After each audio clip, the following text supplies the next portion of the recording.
It's one of Prep Baseball's crown jewel events, a stage for the top players and teams in the nation with Division I commits and Prep Baseball All-Americans dotting the rosters. Welcome to the National Program Invitational. I'm Cory McCartney, and we've got you covered over the next 3 days with MPI watch parties.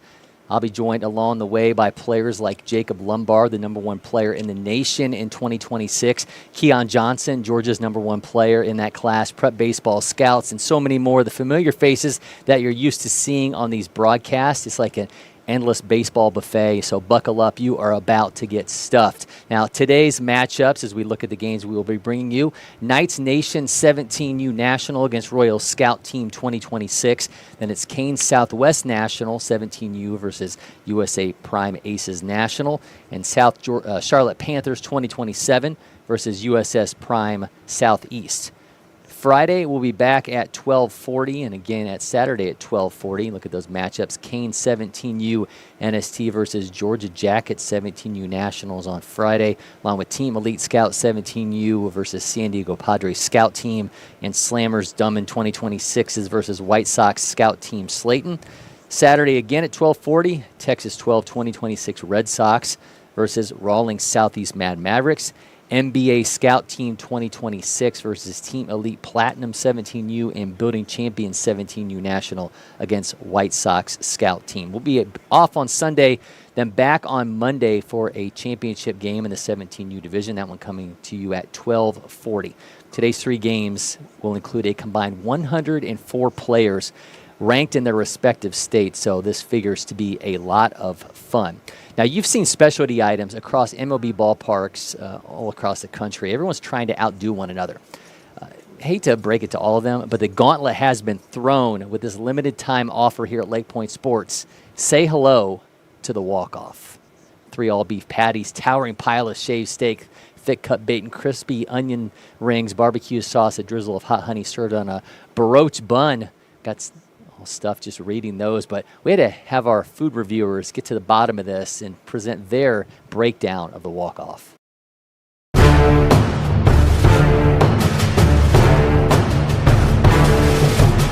Today we're unveiling a limited time F&B item here at LakePoint Sports. It is a new signature burger called the Walk-Off. So it's not just a normal burger here. It's got 3 cheeseburger patties as well as a handful of shaved steak. That'll be joined with some bacon as well as 4 onion rings on top with a drizzle of hot honey as well as some barbecue sauce, and that is all on a toasted Hawaiian bun. I think our first question, naturally, is how are we going to approach this burger? It is standing rather tall. We didn't get a real measurement, but I think we're looking at about 7 inches. Yeah. It's an unbelievably tall burger. I think it's almost it shouldn't be you can't get a fork and knife for this. No. You got to go all in. Maybe you could hit layers. Maybe you take the top bun off, you knock out the onion rings, a little bit of the bacon, and then you go for it from there. But I think both of us have to just put in the valiant effort to. You just got to go the extra mile. Yeah. All right, ready? Yeah, let's dig in.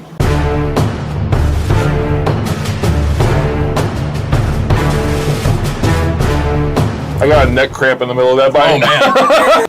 Off the bat, it tastes outstanding. It does taste good. It is a really good As hard burger. as it is to eat, it tastes pretty good.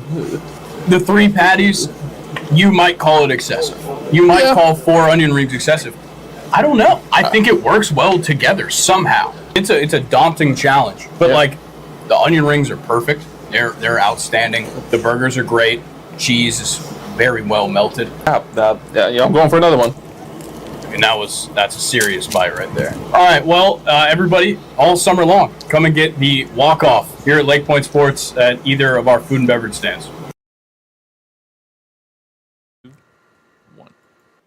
Can't wait to be joined by Grayson Rosen here shortly.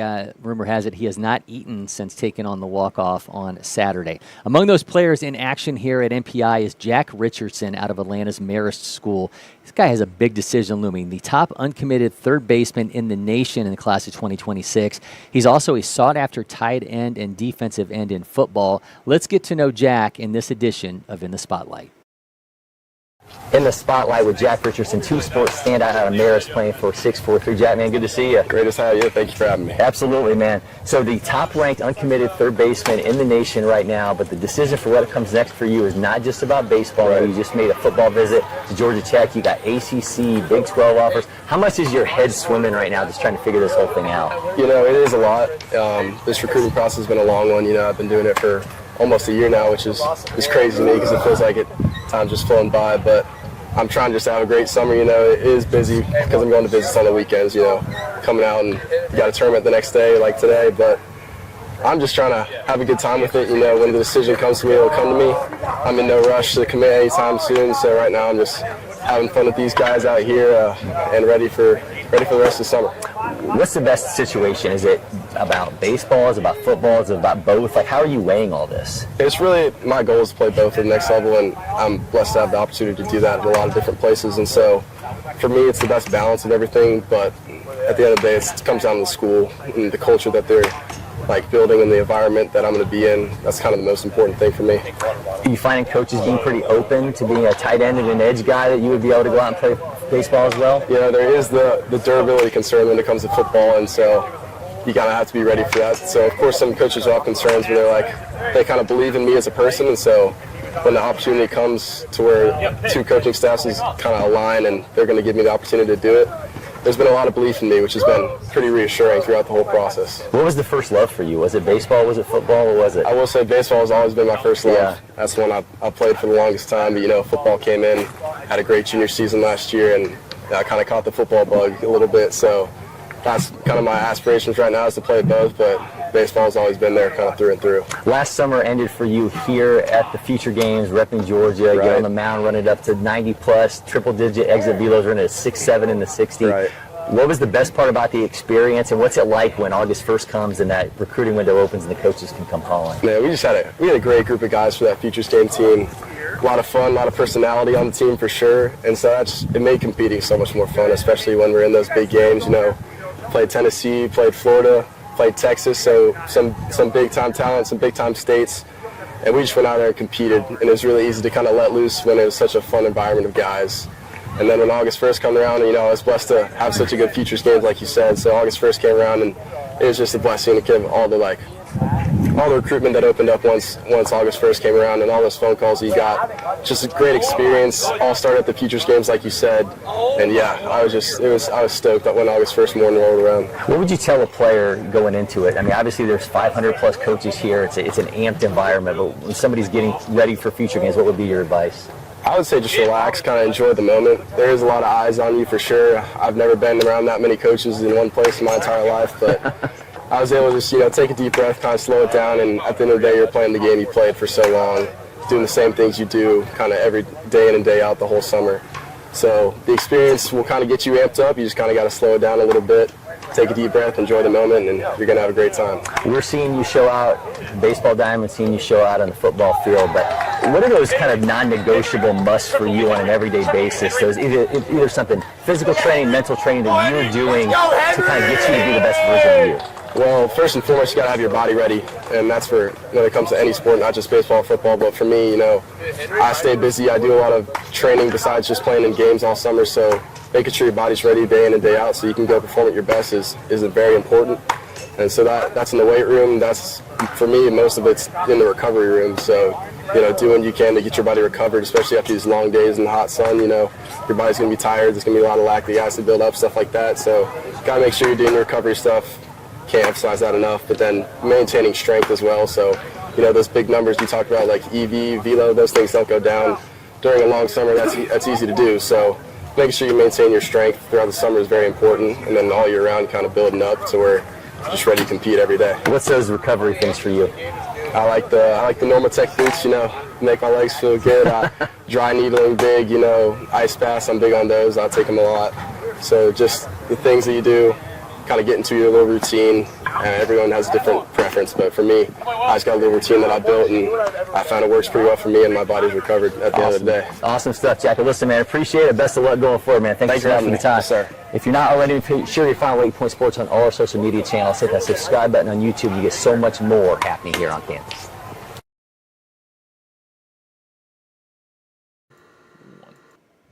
Great stuff there from Jack Richardson. Certainly a name to keep an eye on all summer long here at LakePoint Sports. Now, the on-field action is just part of the offering here at LakePoint Sports, where we efforts to provide a best-in-class experience, and that includes access to testing and player performance data that is redefining evaluation and recruiting. Located here on campus, the Curve Test Centers gives athletes an unprecedented look at how they measure up through its ball, body, and brain approach to testing. Let's go inside the Curve Test Center.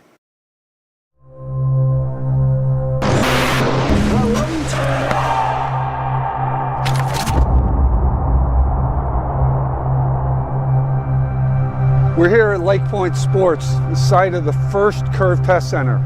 There will be lots of Curve Test Centers, but this will always be the first. And why are we here? Here for a couple of reasons. One is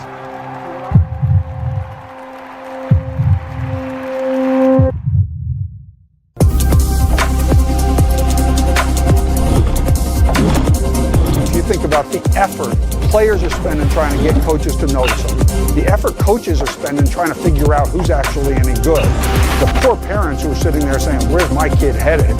This is the answer for all that.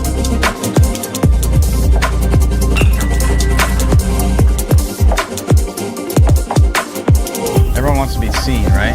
Sometimes what can be seen is data. So it's hard to get in front of coaches at all these programs at once, or even the school you really want to go to. So using data helps us a ton. And as long as it's reliable and there's something that can give us better information with the small sample size is what we're looking for.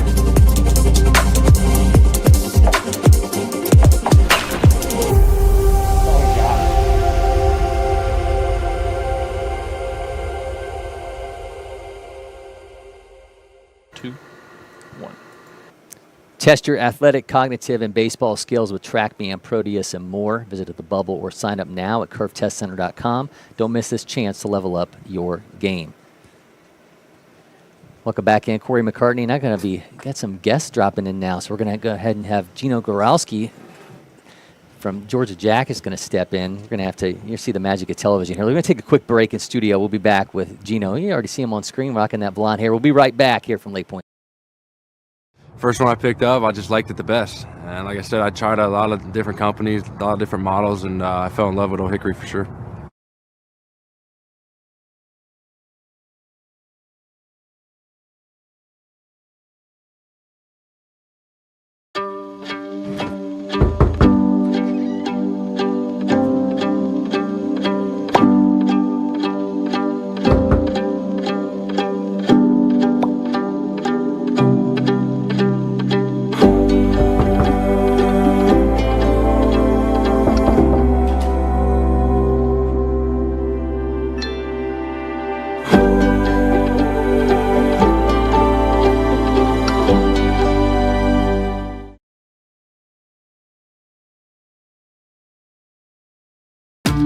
Windscreen Factory, more than just windscreen. We're a full-service sports facility contractor. We manufacture windscreen for sports and construction, do fence repair and installation, and fabricate field netting and batting cages. In addition to manufacturing the products, we also install upon request. We make safety padding for backstops, rails, and walls, as well as full-service print shop with logo, branding, and signage capabilities. Please call us for a quote today.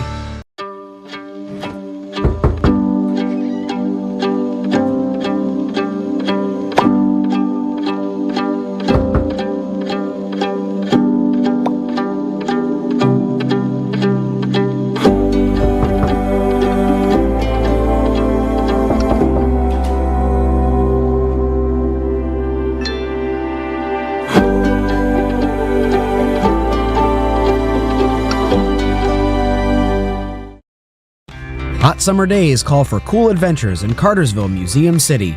Beat the heat indoors with jaw-dropping exhibits at Tella's Science Museum and the Savoy Automobile Museum.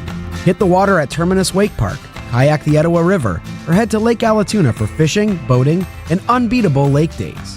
When the sun sets, head downtown for live music, delicious eats, and local flavors. From family fun to date nights, summer memories start here. Plan your trip today at CartersvilleMuseumCity.com.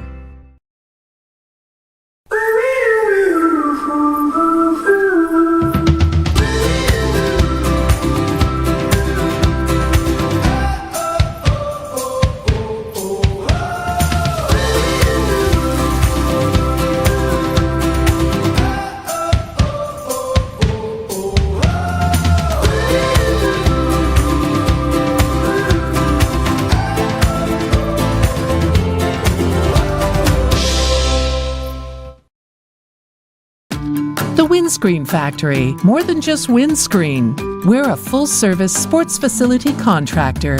We manufacture windscreen for sports and construction, do fence repair and installation, and fabricate field netting and batting cages. In addition to manufacturing the products, we also install upon request. We make safety padding for backstops, rails, and walls, as well as full-service print shop with logo, branding, and signage capabilities. Please call us for a quote today. First one I picked up, I just liked it the best. And like I said, I tried a lot of different companies, a lot of different models, and I fell in love with Old Hickory for sure.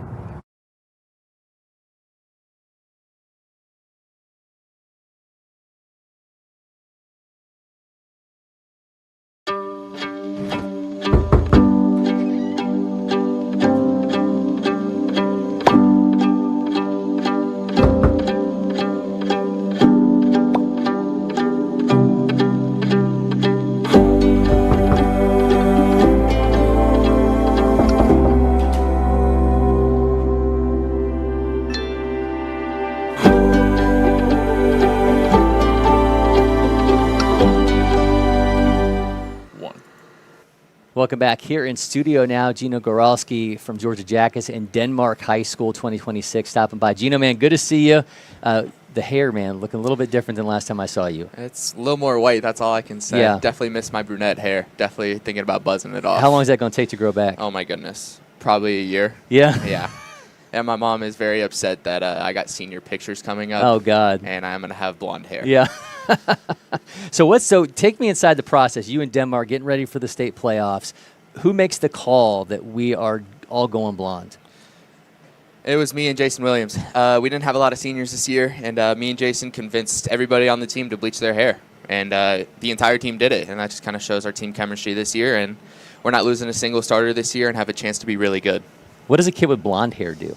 Like, if you've already got blonde hair, like, do you, like, what's the antithesis of that? Because you can't, like, you were brunette, you go blonde, it's noticeable. But if a kid who's blonde does it, it's not really going to, unless you make him, like, frosted tips or something Yeah, like so, that. like, when we bleach our hair, it's, like, a different shade of blonde. So, like, I went for a platinum blonde. Okay. And then, like, most of the other kids kind of go, like, blonde. So, it's, like, it's a slight difference for the blondes, but they basically have their same hair. So we're into the summer months now. You're done swinging that metal bat for a while, got that wood, and you've got some really tough matchups. What's that transition like for you when you go from the high school season into just the heat of travel ball? Well, as soon as high school ball is in, I give myself like a 2-week break just to kind of let my body reset, good rest. And then, I mean, wood bats show how barrel accuracy is. Like how accurately you swing the barrel. Like I don't know how, like the wood bat barrel is way smaller than the metal bat. And it just shows how good you can be on your barrel, and I love it. And I train with my wood bat all through the season, and it really shows on a game. That's for sure. Last summer ended for you and the future games. Tell me about when you kind of look back on that experience now. What did you learn about yourself going up against the best players in the nation? Man, that was an awesome event. Seeing 50, 60 plus coaches' eyes on you. I mean, watching your every move. I mean, I walked in on day one and walked past like 10 Power 5 coaches, and I was like, oh, my goodness. And deep down, I was like, this is a dream for myself come true. Like, ever since I was 3 years old, I've been playing this sport, and it's just like a dream came true. Like, it literally was the best feeling in the entire world. Chip Goralski, your teammate for Georgia Jackets on that Futures Game squad as well. Luke Nikowski there. You guys are going through your last run together. Has that kind of set in as you step on these fields, knowing that this is the beginning of the end of this group? Yes, but we're making sure we're having fun. Yeah. I mean, pure laughter. We're making sure we're locked in for the games, but we are having so much fun playing the sport of baseball. Because last year, there was so much pressure about colleges, who's coming to watch us. But this year, it's like, all right, like we've been doing this for, 12 years playing summer ball. This is our last time. We might as well make it fun. And we're all seeing the results we want to.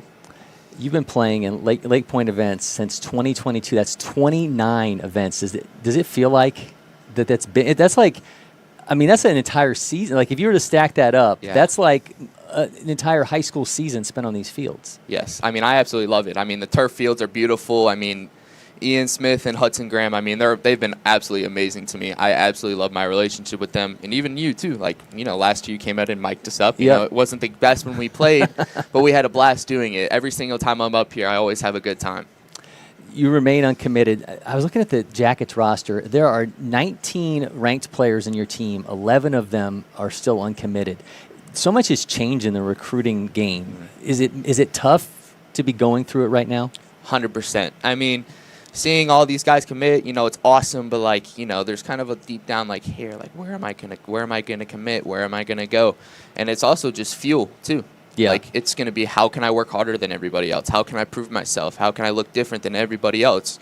So it's all perspective based, and I love that, because if I looked on the negative side of things, it's what am I doing wrong? What am I doing wrong? But I've changed my perspective of how can I prove myself more? What opportunities are going to be given to me, and I need to go show out. Well, you kind of have to these days, right? Because of the portal and all this stuff. I mean, a roster at a Power 4 will just flip in an instant, and then the opportunities are different. It is insane. The transfer portal has completely changed the game, 100%. And 4 years ago, it's a completely different ball game. And with the roster limit, transfer portal, even JUCO baseball. I mean, JUCO baseball has become really good baseball. Yeah. I mean, even everywhere people are taken from JUCOs, D2s, D3s, even NAIAs. It's insane the amount of, now it's baseball is an opportunity is given in JUCO baseball. You can go ball out and go Power 5. Yep.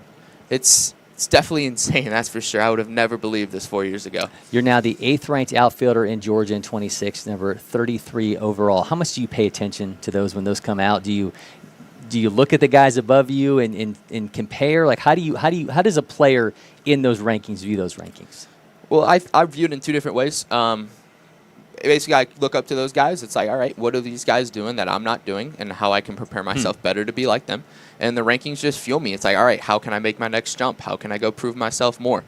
And I mean, I enjoy the rankings. I enjoy being in front of a couple of my buddies, of course, and Sure. My buddies giving me crap for being in front of me. But also, it's kind of fuel too.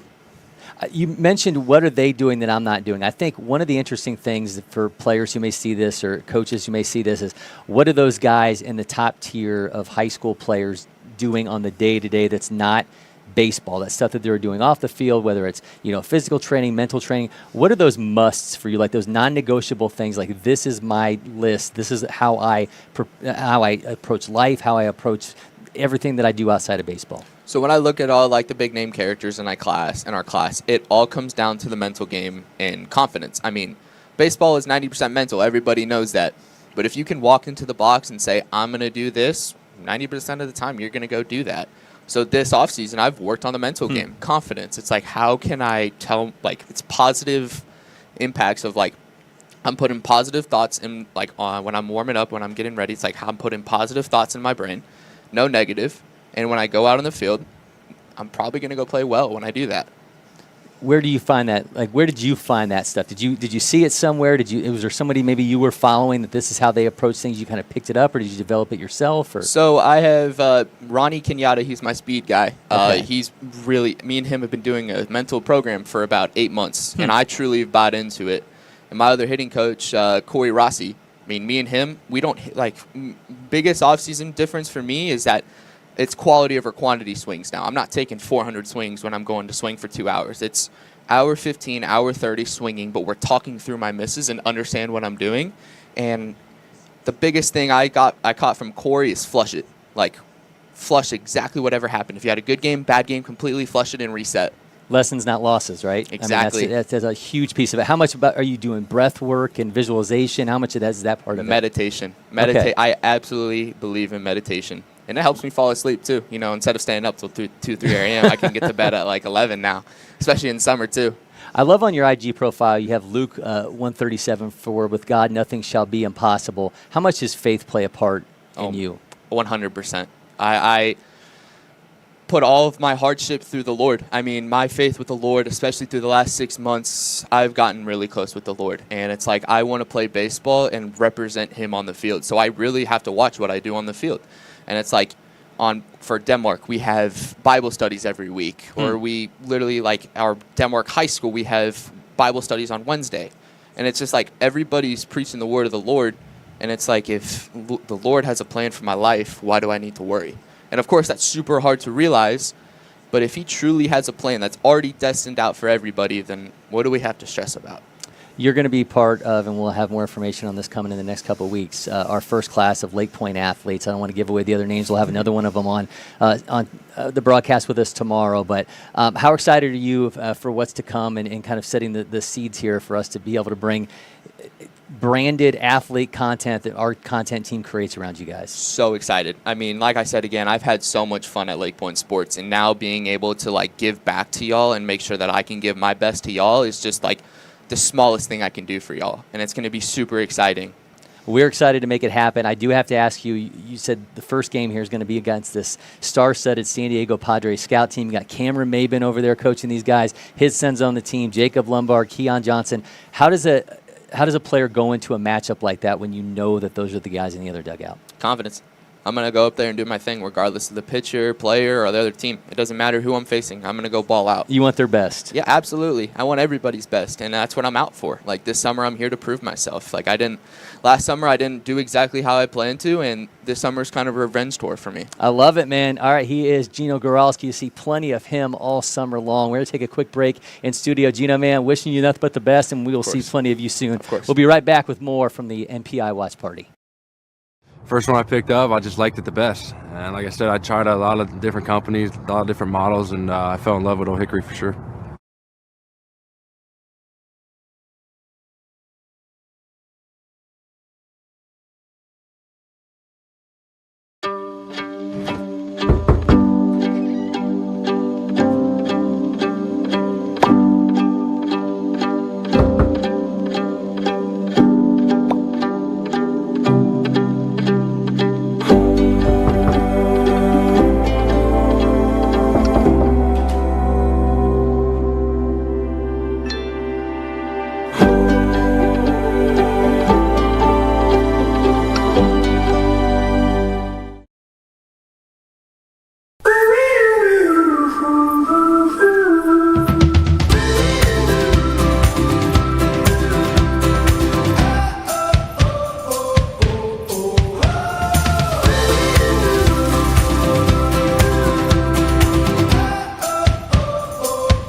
The Windscreen Factory, more than just windscreen. We're a full-service sports facility contractor. We manufacture windscreen for sports and construction, do fence repair and installation, and fabricate field netting and batting cages. In addition to manufacturing the products, we also install upon request. We make safety padding for backstops, rails, and walls, as well as full-service print shop with logo, branding, and signage capabilities. Please call us for a quote today.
Hot summer days call for cool adventures in Cartersville, Museum City. Beat the heat indoors with jaw-dropping exhibits at TELUS Science Museum and the Savoy Automobile Museum. Hit the water at Terminus Wake Park, kayak the Etowah River, or head to Lake Allatoona for fishing, boating, and unbeatable lake days. When the sun sets, head downtown for live music, delicious eats, and local flavors. From family fun to date nights, summer memories start here. Plan your trip today at cartersvillemuseumcity.com. First one I picked up, I just liked it the best. And like I said, I tried a lot of different companies, a lot of different models, and I fell in love with Old Hickory for sure.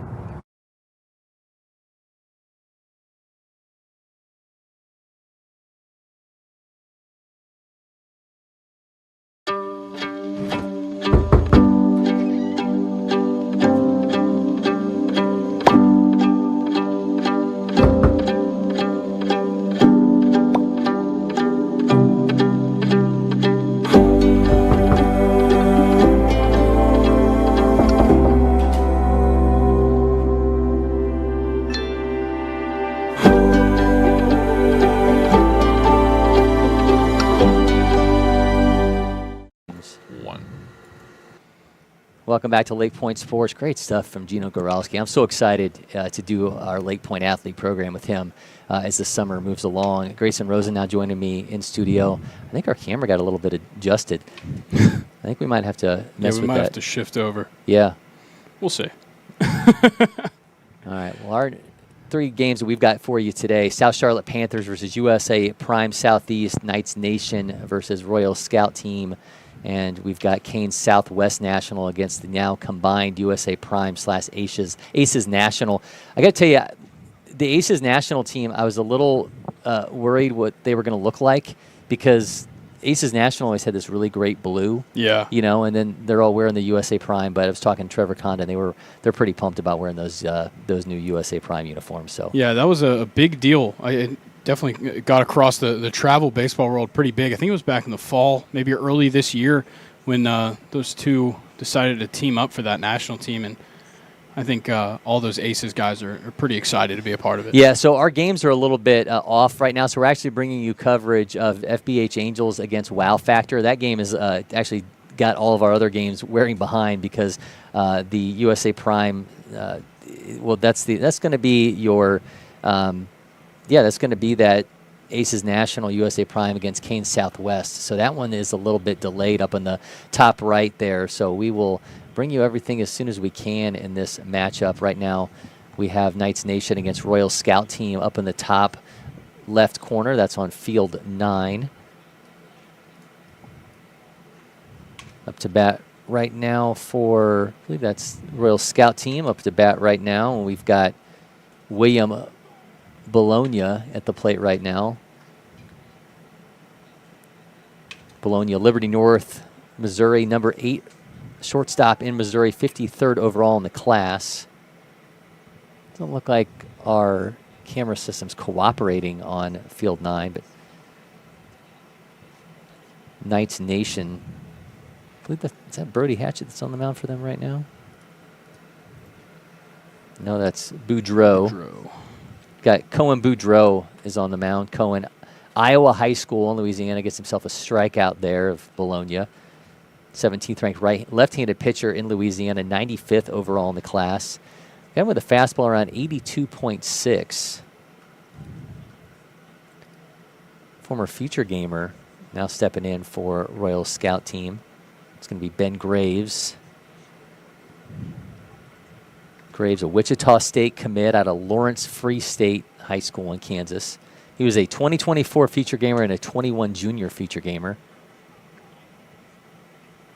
You love to see those guys that kind of follow the path there. Meanwhile, we've got warm-ups going on in the bottom left corner, so you get to see guys going through their pregame machinations. Graves got an 0-2 count. He's going to spike in front of the catcher, make it 1-2. So you were here last year during MPI, but you kind of had gotten into the throes of one of these big summers. Second time around, observations? I think, well, obviously I haven't seen too much. We're only on day 1, but I think the noticeable thing is that, first of all, it's Thursday, and it feels like a Saturday here. Like the Saturdays that we've had these last couple of weeks, it already feels like the allure is there. There's a buzz about the place. Yeah, undeniable, and especially the amount of talent. I mean, I mentioned that we've got over 100 ranked players in the 3 games that we're going to be airing today. So it's just mind-boggling the amount of talent that's here on campus. And, we've got so many of the top-ranked players in the nation that are stepping foot on campus throughout these next few days. So it's going to be a lot. It's going to be a lot of fun, too. So we've got a number of players that are going to be joining us. And we see a walk there to Graves, so he's aboard with 1 out. Up next for Royal Scout Team will be Connor Shroom. I believe Jack McCartney just caught up with Connor Shroom for one of his dugout chatter interviews. You'll be able to see that later this weekend. Shroom is a really interesting player. Tennessee commit, number 2 ranked right-handed pitcher in Missouri, 2nd overall, playing first base today. He's the 69th ranked right-handed pitcher in the nation, 187 overall. It's interesting, one of the coffee and curveballs I recently did with Shooter Hunt, who's here on campus this weekend as well.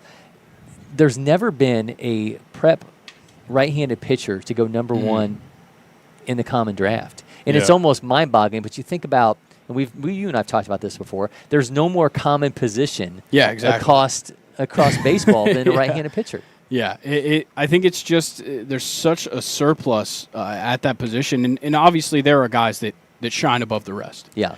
But you're not necessarily going to get first overall pick value out of a right-handed pitcher rather than maybe even a left-handed pitcher, which sounds crazy to say because they're playing the same position, but there's a value that is kind of put to lefty pitchers and then certain position players as well.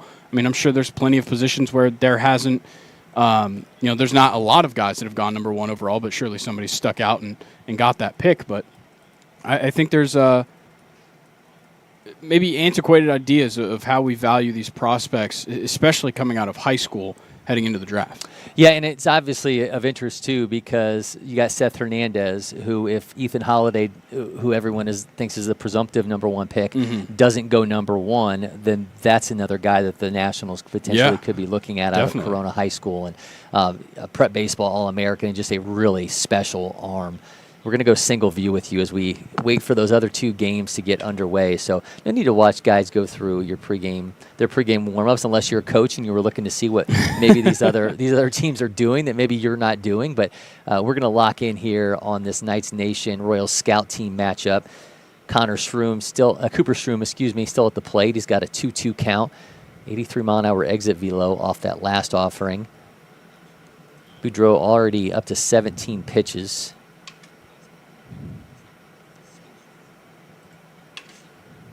Yeah, expected to have some more players stop by. You already saw Gino Goralski, and man, the first thing I saw when I saw Gino was that hair is so blonde because he's not a guy I'm used to seeing with. And I love it. He said he's got senior pictures coming up, and his mom's like, great. Oh, that's great. Yeah, that's awesome. So it's like at this point, do you just buzz it and then you just be like, whatever I'm working with, or do they try to dye it back? You can't dye it back. You either just got to let it go, let it run its course, because at some point it's going to go back to its natural color, or at least something close to it. Yeah. But no, you can't go and dye it back, because then you just kind of get into this tough cycle.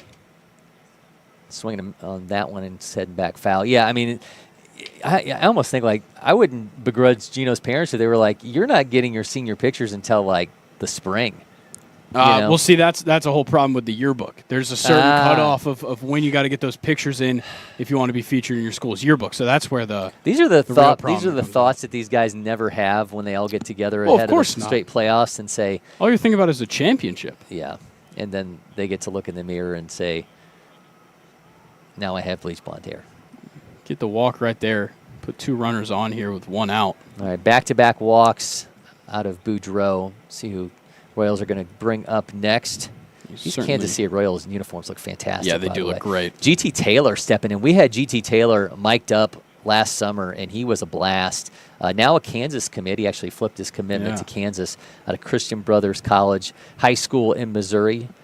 6'2", 195-pound righty, number one ranked outfielder in Kansas, 8th overall in the class of 2026. He's 56th overall in the his position nationally. 332 is his overall national ranking.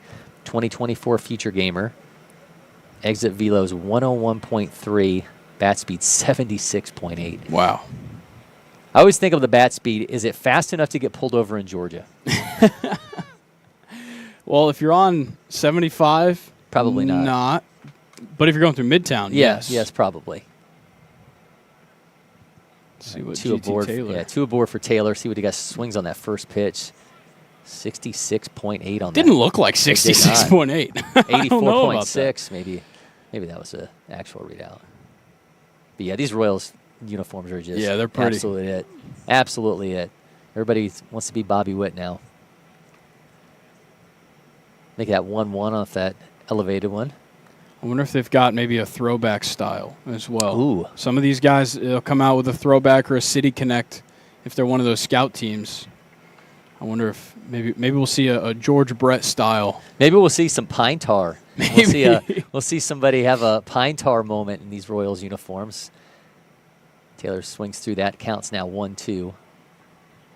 It's a big spot here. If they want to get on the board, this is the right guy in the right situation. We'll see if GT Taylor's got something for him. It's a lot of blue, though. Yeah, a lot of blue. I'm not used to Knights Nation. We usually are a little bit more in the greens. Yeah. But they've gone blue. Or so in white. This one, yes. All white jerseys. Yeah. A whole lot of blue in this one. Taylor can't lay off that elevated pitch. Goes down on strikes. Really good at bat for Boudreau after issuing the walk on that last one on the 3-2 count. How about this for a back-to-back punch here for this Royal Scout team? You go from GT Taylor, a Kansas commit, to now Cale Fawcett, the 4th-ranked third baseman in Missouri, a guy that pushes triple digits to exit velos himself. 2024 future gamer. Remains uncommitted, though, 21st overall in the class. And that was something I was talking to Gino about. He said it's tough sometimes not to get caught up in the fact that you are uncommitted. And Fawcett gets a hold of that one, drives that into center field, got him on the run, and hauls that in for an inning-ending catch. But the fact that you just got to accept that these days, the way rosters are, it's hard to get a spot. It sure is. All right, we're going to take a quick break here in studio. We'll be back with more from our MPI watch party.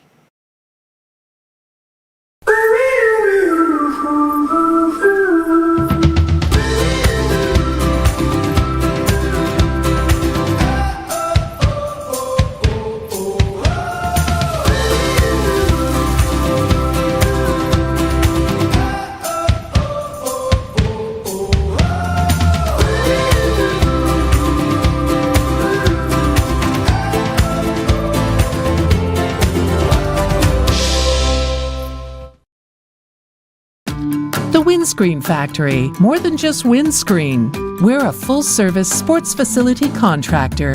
We manufacture windscreen for sports and construction, do fence repair and installation, and fabricate field netting and batting cages. In addition to manufacturing the products, we also install upon request. We make safety padding for backstops, rails, and walls, as well as full-service print shop with logo, branding, and signage capabilities. Please call us for a quote today. Welcome back. Cory, McCartney, Grayson, Rosen returning with you, our MPI watch party.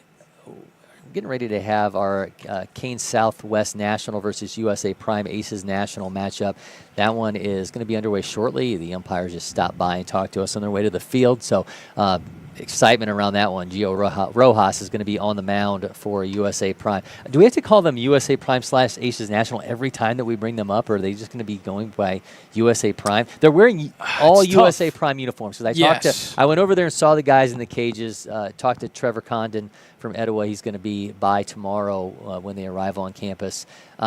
There's nothing of the old Aces National look on that team. It's the whole squad. It's the whole squad. So, it's... I almost think you could probably get away with either, first of all. But at the same time, I'm wondering if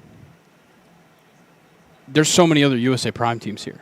Yeah. This weekend we have, USA Prime Prospects and Southeast Prospects and Prime American. So there's all sorts of different USA Prime teams here. It might be a little bit easier if we just refer to them as Aces, but we might have to. There might be a question for Trevor. They're stacked, so I have a feeling that when we return on Monday for our 17U championship game, there's a really strong chance we might end up seeing those guys in action. We will that day. see. So, yeah, I have a feeling one of the teams that we're doing. I mean, we're doing 18 teams across the next 3 days. That we will see one of them in action, if not two of them in action on Monday. You so would I like certainly think so. Clayton Rice at the plate right now for Knights Nation. He's facing off against Cooper Shroom. So we get to see Shroom, who was at bat in the last half an inning for Royal Scout team, now showing out on the mound. He's got a matchup here with Rice out of American Christian Academy, 2nd-ranked outfielder in Louisiana, 14th overall in the class. He goes down on strikes, and man, Shroom looks absolutely fantastic here early. Yeah, 92.2 on that strikeout pitch.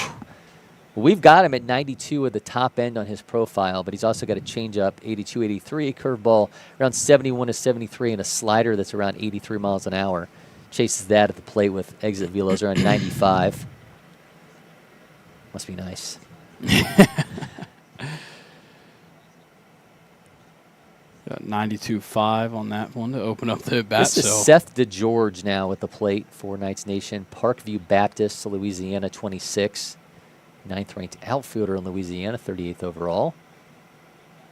And Knights Nation National is just always full of talent. Yep. Every time they step foot on campus, they are just loaded from top to bottom.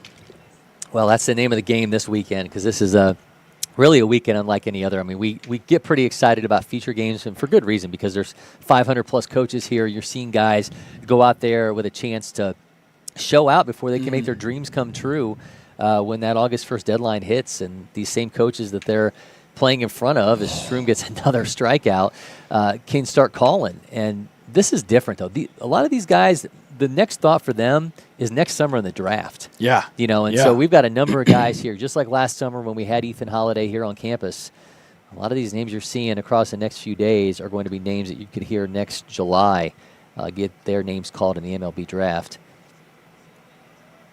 Big swing and a miss, 92.3, and man, Shroom is. He looks great right now. He looks fantastic right now. I wish we had that back view to see a little bit more of the movement, because that breaking ball that he froze him on last Waylon time. Jet Connor sewing off the wheels, trying to make a play. What a fantastic throw from third. By the way, not too many Waylons that you see. No, not a lot of Waylons, but shout out to Waylon Jennings. Heck yeah, but very quick inning at the hands of Cooper Shroom. We're through another half. You're watching the NPI Watch Party. We'll be back with more from LakePoint Sports.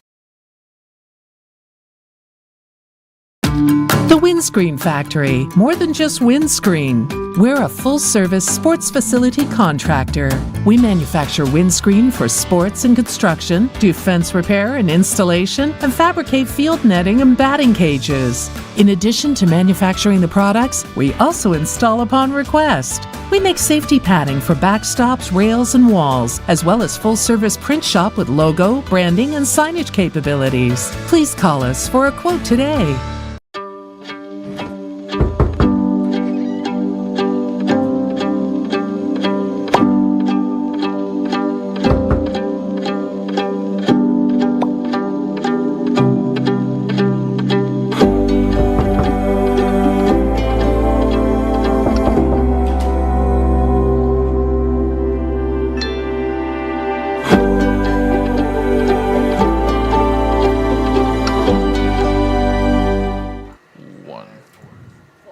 Back to our multi-view look here. Things are getting real on our other two games.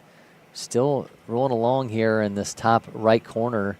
We're waiting for this wow factor and FBH Angels game to get wrapped up. That's really going to put this primetime matchup for us between Kane Southwest and USA Prime National. That's on the bottom them corner. in the bottom okay, left, thank God. yeah. All right, we've got Gio Rojas on the mound right now for USA Prime National. Gio going to join us tomorrow in studio, so really excited about that.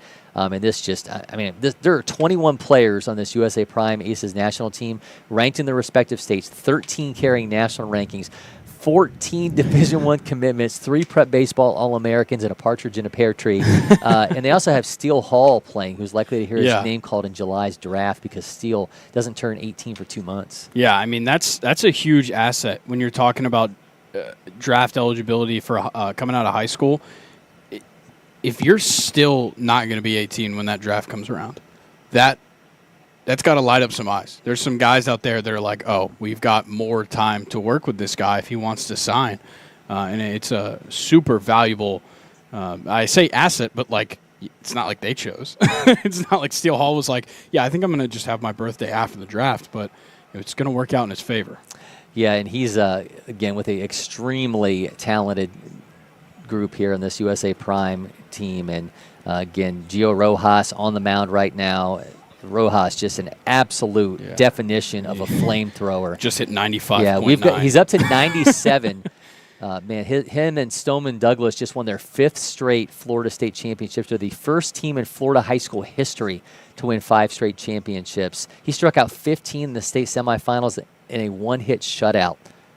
I mean, this guy is just an absolute flamethrower on the mound. Prep Baseball All-American last September, just named Gatorade Player of the Year in Florida.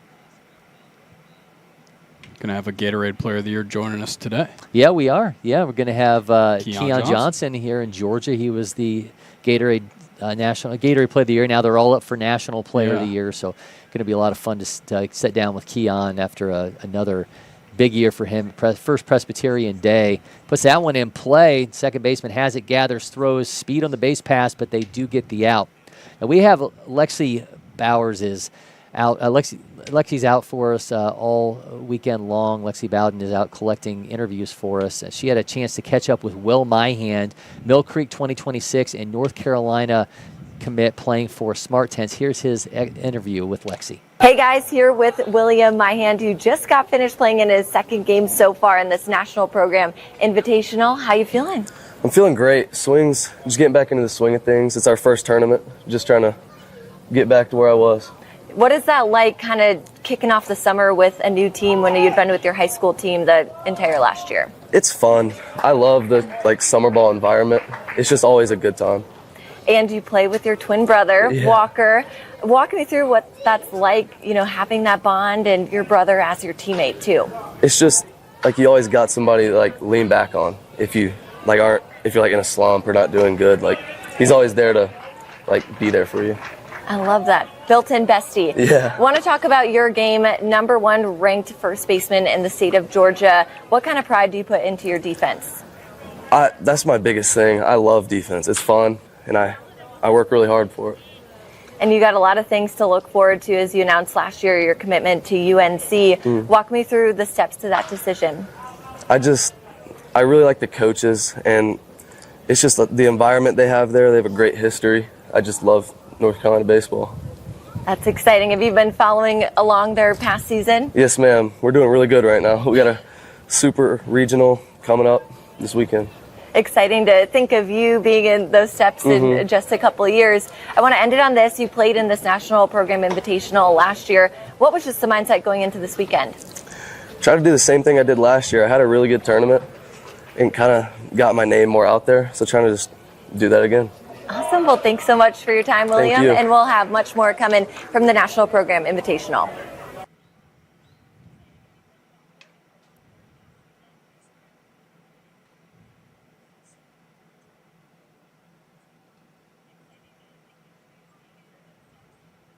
Great stuff there from Lexi Bowden. Again, you'll be able to see her interviews today and tomorrow. She'll be our roving reporter across campus during MPI. And great to catch up with Will Myhand, a guy that was at preseason All-State that you ran into up there in Flowery Branch. But, man, we just saw flame-throwing fireworks from Gio Rojas there in the first inning, topped out at 97.1 to keep Kane Southwest off the board. Man, he was just electric, no way to put it, but electricity out of the hands of Rojas. And even though he's off the mound now, certainly don't take your eyes away from that bottom left, because this lineup is outstanding. It's hard to skip on any guy in that lineup down there in that bottom left. Well, by the way, not to be outdone, you go from Rojas to Trey Rangel, the Texas commit, a 2024 feature gamer now on the mound for Kane Southwest. So, man, it's just if you like pitching, you like high-end arms, and you like high velo, this is certainly the matchup for you between Kane Southwest National and USA Prime / Aces National. Got to find a different way to call these teams. There's got to be a better way. They should call them USA Aces. Yeah. That would have been, Maybe we could call them USA Prime Aces. Ooh, I like that too. Maybe we'll start calling them that. We're just going to call them USA Prime and Aces. hope it sticks. Yeah. Maybe we'll be trendsetters here. But Trey Rangel is an absolute beast, the Colony High School in Texas. He's up to 94, so we're going to see him pump some fastballs in here as well. Again, he was at the last 2 feature games, by the way. He's going to be facing off against Trevor Condon to lead things off locally here at Etowah High School. It's got to be kind of cool for these local guys. Oh, yeah. Everyone's coming to your backyard.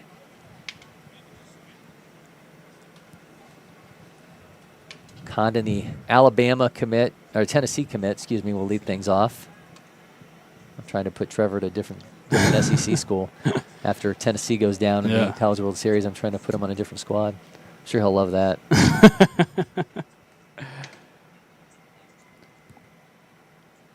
All right, final warm-up pitches here from Trey Rangel. Caught up with Trey during last year's feature games.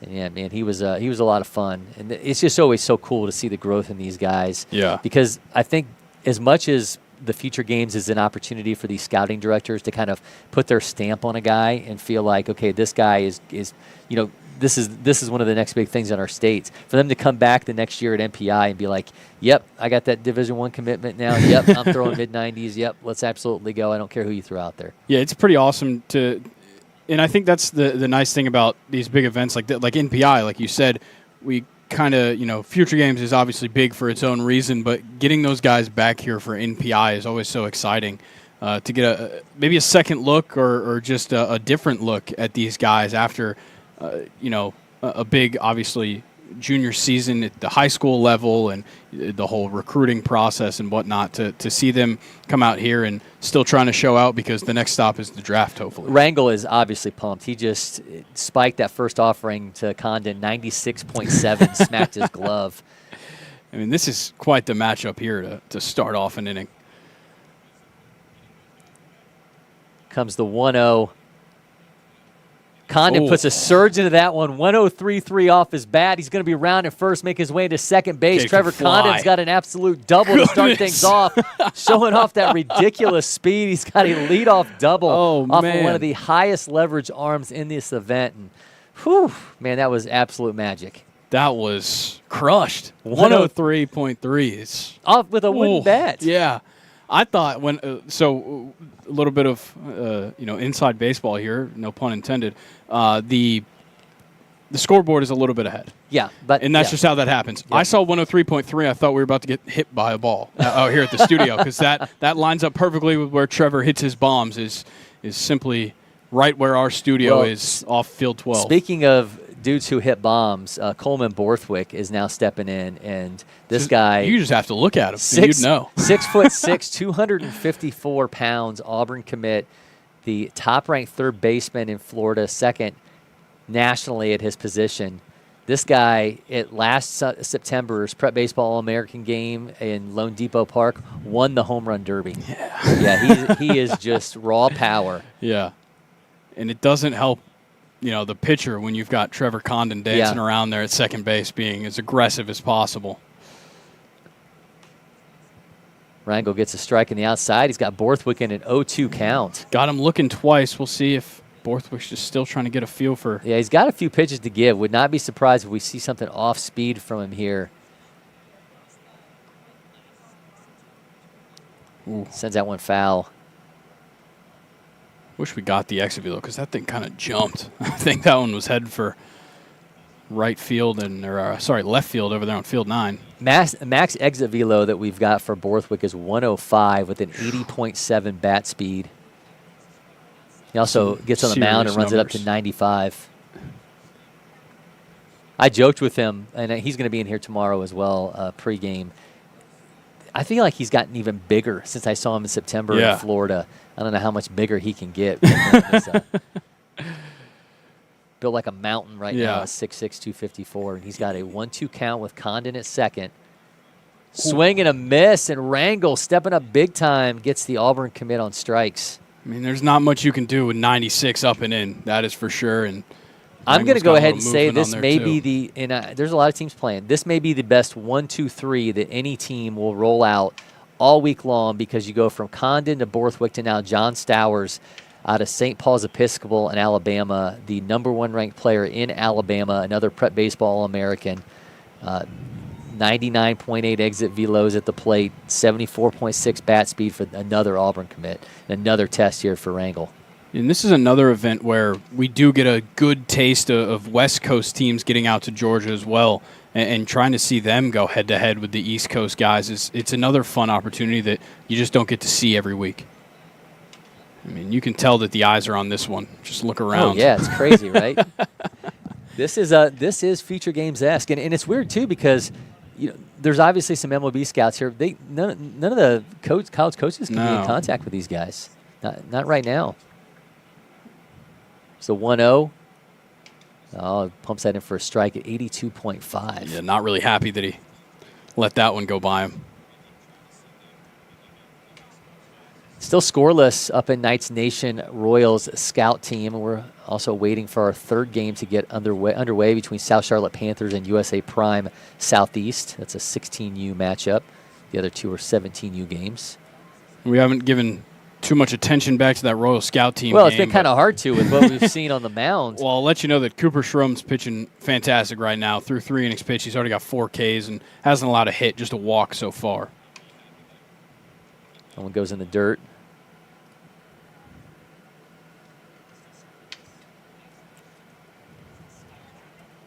Stowers gave that one a swing. Makes it 2-2. See what Wrangle's got to offer here. It's got a 2-2 count. 1 on, 1 down.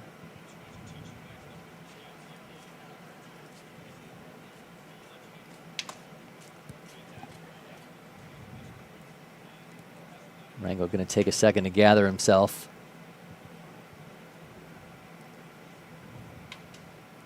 See the broom out in the top right, getting a little bit closer to that one, getting underway.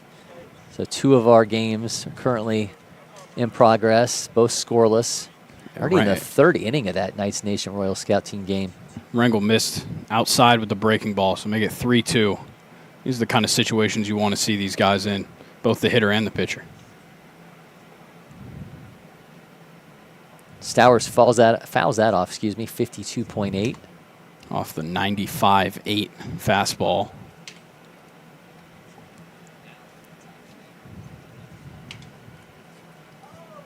You can have a strong delay there on field 10 in the top right corner, but plenty of baseball to watch. Meanwhile, we're back to the top of the order for Royal Scout Team with Bologna at the plate. Boudreau still on the mound for the Knights. Stowers, misses the Stowers, going to draw the walk, so Condon, meanwhile, takes off for third, so they're going to have him at the corners. You certainly don't want Condon anywhere close to scoring because he will find a way in, and if you pull something like that again, he will certainly be crossing the plate. We saw Gio Rojas on the mound. Now we get to see him at the plate. Shooter Hunt keeps telling me Rojas can swing it too, so see the neck. He also runs a 6.8 760. It's ridiculous. University of Miami commit, 6'3", 180-pounder. Just a special player. Just named Gatorade Player of the Year in Florida. I asked him, like, do you get, like, a Gatorade bath? Do they show up at your house and, like, dump the Gatorade on you? And he said, basically just got a high five. School wasn't in session. Oh, they throw down to try to get Condon's Stowers. Taking off. Easy. Score. Stowers is going to be in at second, and Condon skips across home plate to put USA Prime Aces up 1-0. Yeah, you got to question that throw down there because even if you get Stowers, you're still going to surrender the run to Condon. Yeah, it's almost like not considering the speed that you have at third. Yeah.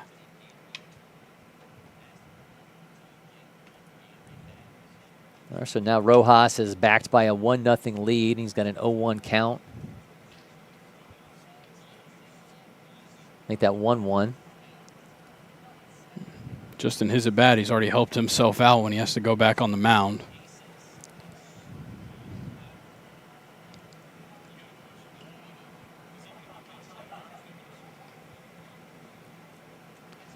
Meanwhile, we got a 3-1 count in the top with Graves at the plate now. Boudreau's up to 50 pitches so far here in the third. Certainly a threatening position now that Graves draws the walk there. Now we're going to see it again the second time. We've seen this Royal Scout team with 2 on, first and second with 1 out. Yeah, and Cooper Stroom's at the plate, and he is currently tossing a gem on the other side. 2-2 count to Rojas. Count's not going to be full. I think the top of that lineup just kind of getting to Boudreau there. He's issued 4 walks across those 3 in just 5 at-bats. Still going through our manicuring of the field here as we get a little bit closer to that South Charlotte Panthers USA Prime Southeast game. These other games this Knights Royals game could almost be over with by the time. Yeah, well, they're the only ones that started on time. Yeah. Got another 3-2 count here for Rojas. Gonna see what Wrangle's got for him here with 1 out.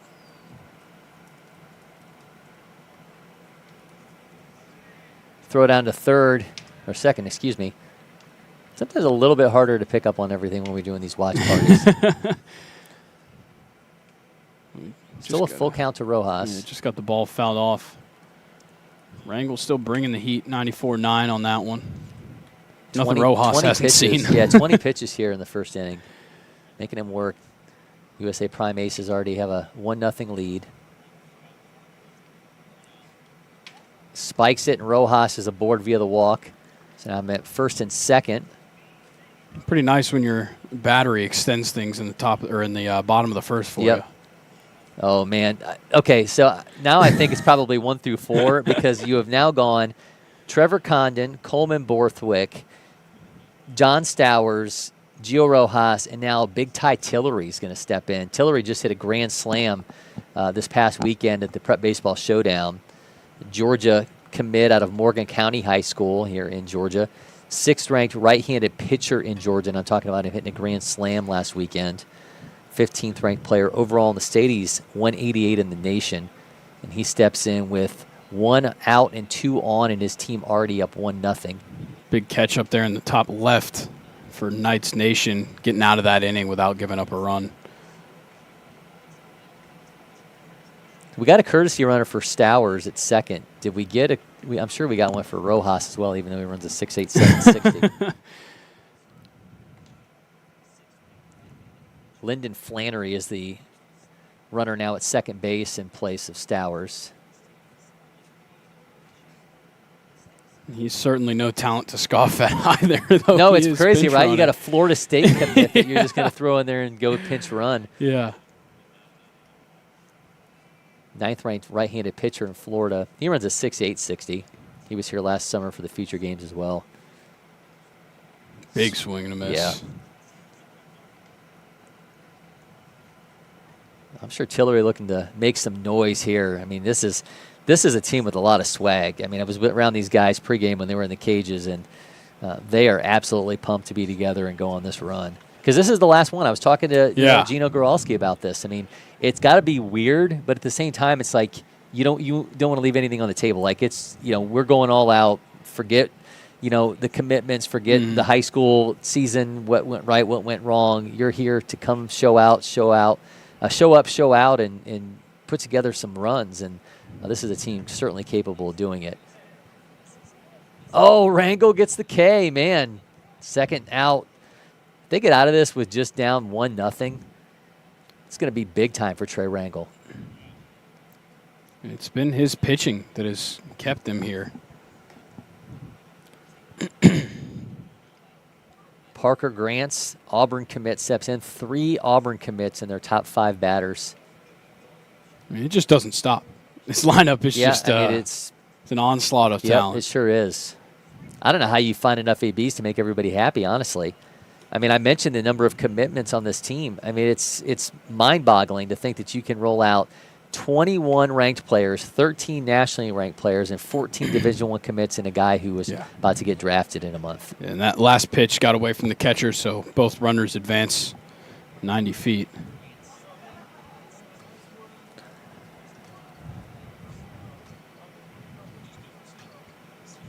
Potentially a huge spot here for Parker Grants.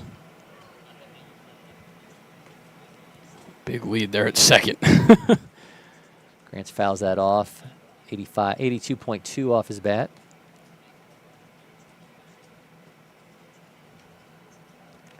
Meanwhile, still scoreless between Knights Nation and Royal Scout Team. Cooper Shroom just keeps spinning magic on the plate at the mound right now.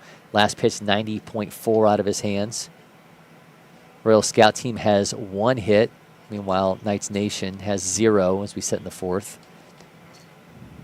Did you watch the Braves get no hit through 6 innings last night? Yeah, and I also watched them blow the game today that they had a major lead in. They're just not good. No, they're not. They're just not good. That's what it boils down to. The hitters don't hit, and the pitchers, some of them pitch. And well, did they update on Iceball Hernandez after last night? I haven't seen anything. Okay, but it's yeah. I mean, it's infuriating considering what all the guys that this team has under club control for so long, and it really does make you wonder, like, what are they going to be sellers at the deadline? You might think so. I mean, and if they are sellers, the main guy anybody's gunning for is Chris Sett. Yeah, he's got 1 more year of control, and then he's got a club option after that. So technically 2 years of control, 1 under contract, 1 under club control. Oh, it gets him. Oh, wow. Got him on the outside. Right. Hey, hats off to Trey Rangel, because we saw a 103-mile-an-hour double off of Condon to start off that inning. He ends up getting three strikeouts there in the inning to put down USA Prime Aces and limit them to 1 run and some stranded runners. So fantastic job by him. We're going to take a break because all of our games are currently not in action. So we'll be back with more. You're watching the NPI Watch Party from LakePoint Sports.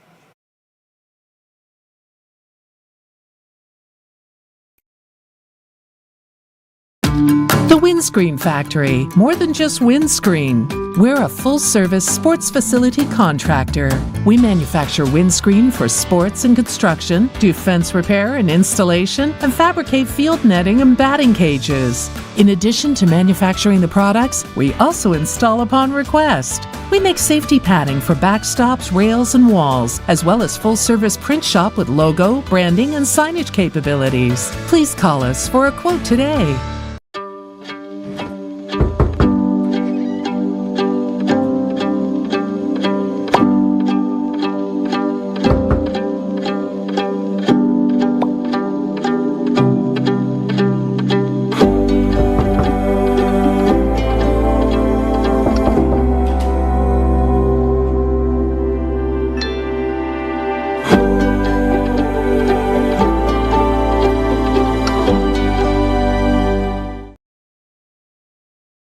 First one I picked up, I just liked it the best. And like I said, I tried a lot of different companies, a lot of different models, and I fell in love with Old Hickory for sure.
Our action continues here at LakePoint Sports MPI Watch Party.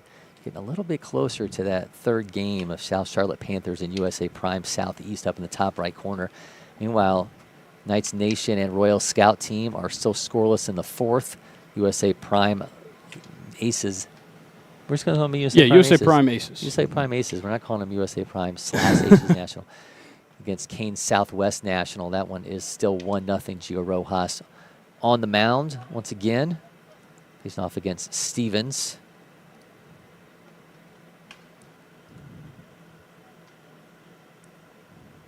It's Roman Stevens at the plate right now for Kane Southwest. Flower Mound 2026, 27th ranked outfielder in Texas, currently uncommitted. G.T. Taylor up to bat for Royal Scout team. He's got an 0-1 count.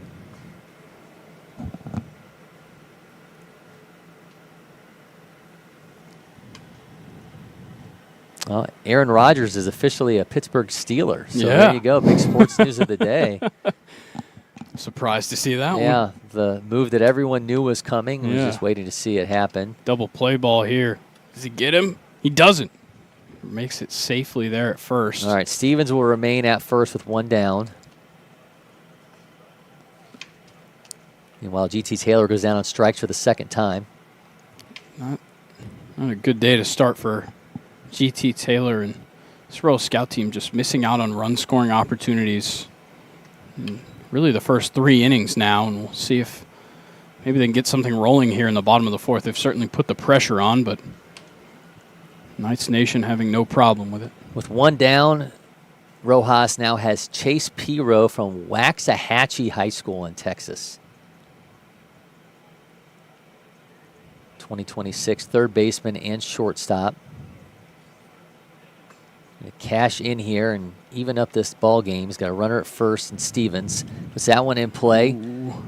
Tough play at third on the run. Fair. Borthwick cannot make that play and pulls the first baseman off, have runners at first and second. You almost wonder if he should have let it go foul. Yeah. I don't know if it was necessarily going to head foul, but it was a real close one, and it was in fair play and just couldn't hit the mark there over to first base. See how long the strides were for Borthwick? Yeah. I feel like he can get from home to first in like 5 steps. Yeah, like Giannis Antetokounmpo. Yeah. You got a Rojas versus Rojas matchup now. Ooh. Josiah Rojas at the plate, Gio Rojas on the mound. Josiah is Trey Rangel's high school teammate at the Colony. 4th-ranked first baseman in Texas, 113 overall. He's got exit velos of 102.8. See which Rojas is greater here in this moment with 1 down. Gio starts him off with a breaking ball, misses low.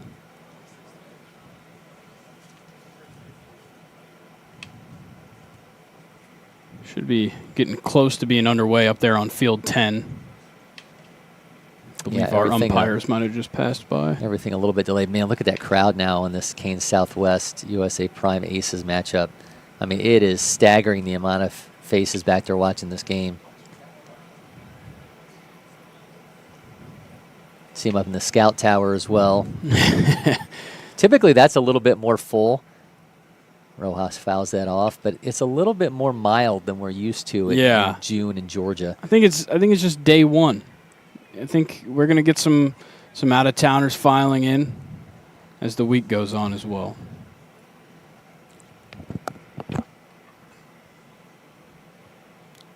Here comes Gio Rojas with the 1-2 to Josiah Rojas. Got him. Swing, miss, strikeout. Gio just keeps dealing, goes off speed there at 80.1.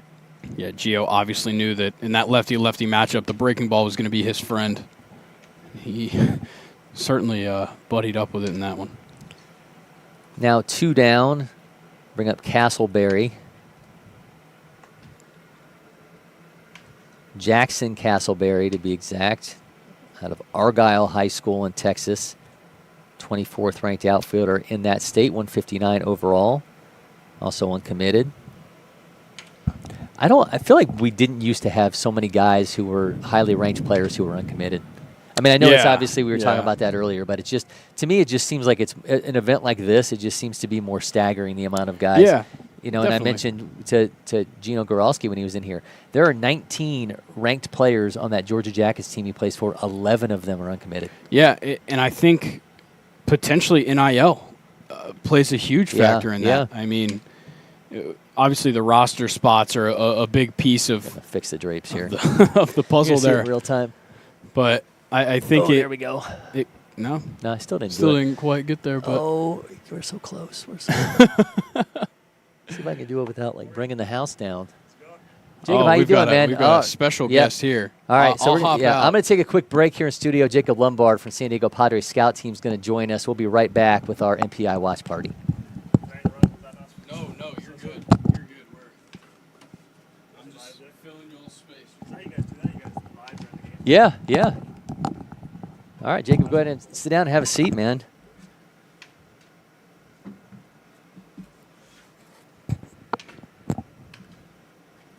It's good to see you, man. Good to see you. You all right?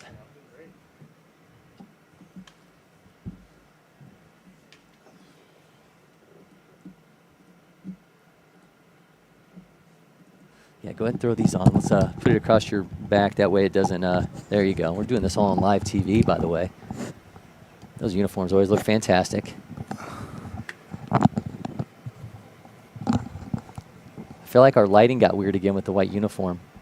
Yeah. All right, we're going to take a quick break here in studio and run to a commercial while we fix our lighting. We'll be back with Jacob Lombard.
Some weird stuff going on up top there.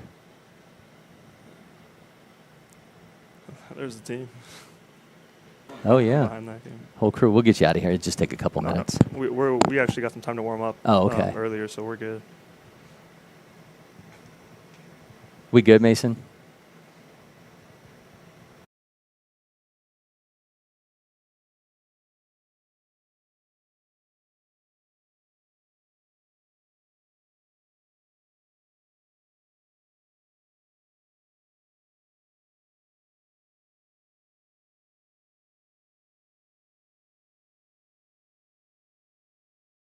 Back in studio, Jacob Lombard, the #1 player in the class of 2026, joining us in studio playing for San Diego Padres scout team out of Gulliver Prep. Jacob, man, good to see you. Everybody got to see the magic of television as we were trying to fix everything here with lighting and audio, but we got you, and we're happy to have you. No, I'm super excited. I'm happy to be back and getting ready for the last summer. So rankings come out again. You're once again the #1 player in the nation. You've held that ranking since the 2026 rankings first came out almost 3 years ago. Tell me about holding on to the process here and continuing to get better each time out. Not that you're chasing a ranking, but to continue to get better as a player. Right. I'm fortunate. Just like any number, it kind of tells you where you are. So I'm happy that I got to stay at 1. But, you know, the way my mentality has always been and the way I've been taught is to kind of keep striving to get better regardless of where you're at. And I think, you know, being able to know where I am and knowing I can always be better has been great. You were a Prep Baseball All-American last September. You're coming back once again this year to Lone Depot Park in Miami. Tell me about the experience and the excitement of getting to do it again. Oh, that was my favorite event, I think, of last summer. It's so much fun. It's ran so well. Obviously, close to home. Got some family and friends. Got to go to the game. And there's nothing I can say, you know, negative about this event. It's just you really feel comfortable out there. You're there to have fun, and there's no pressure. It's just on the field with the best players in the nation being able to compete. What's that like to be able to share the field with those guys? Because we got you #1, Grady Emerson #2, and then you guys are out there competing together and getting to spend that time together. What's the kind of like the camaraderie amongst all the guys, and then just kind of go out and just have some fun together? Oh, it's always a competition. You want to go out there, compete with the guys, and try and win. But, you know, being around the best players, learning from them, talking, and kind of picking each other's brains is always, you know, you're going to get a lot from it. But being out there and just having fun with some of the best players in the country, you don't take it for granted. Your dad, George, the Tigers bench coach, your brother, George Jr., the #1 player in the Yankees system. What are those conversations like at home? How much do you guys talk baseball at home, or do you kind of just leave it be and just be a family? We do. Surprisingly, my mom actually does most of the coaching. She watches every game, and she's on it, so I'm super grateful to have her. And my dad does less of the coaching, It's more of like when we need something, he goes in and shares his thoughts, and my brother, we all share our thoughts and kind of what we think. It's a really good learning environment. We're on a FaceTime all four of us every day. We talk about our days. It's on our schedule, so we're all going to talk about the day and what we can learn, what we can do better, and kind of move on from there. So. When you're a parent and you have multiple kids, you learn lessons off the first one that you maybe don't do the same things with the second kid. What are your parents not doing with you, or what are they doing that maybe your brother didn't get to experience? I think knowing how hard a baseball, my dad knows it better than most, of how hard of a game baseball is. With me, they've kind of just let me blossom and kind of let me play it out. They haven't been too much, on top of me. They know I take care of what I need to take care of, and I'm kind of on my business. But they really kind of just let me grow and let me play, let me learn on my own. They haven't really been, on top of me, and they learned that from my brother and his struggles. So. You're a soccer player as well. You had 8 goals the past 2 seasons, 4 assists. Tell me about the love of soccer. How do you balance soccer and still pursuing baseball even during the soccer season? It's tough. It's definitely tough, especially when now we're getting a little older. You're not little kids anymore, and you can't just beat up your body. You just got to take into account that it matters. You got to take care of it. It's number one priority is being healthy and being able to go out there and play. So this year specifically, you really took care of it. Obviously, my dad's home for those. He's not in season, so he's home for those couple months during the soccer season, and it's hard sometimes where you got to take the foot off the gas and making sure your body's healthy. But I think we do a pretty good job with it, and that's always number one priority. How did you find soccer? Was it something that you always did when you were little? Were you just looking for something else to do when baseball wasn't in season? How did you find your way to the sport? So soccer was actually my first love in sports, and I wanted to do that since a little kid. That was my first sport.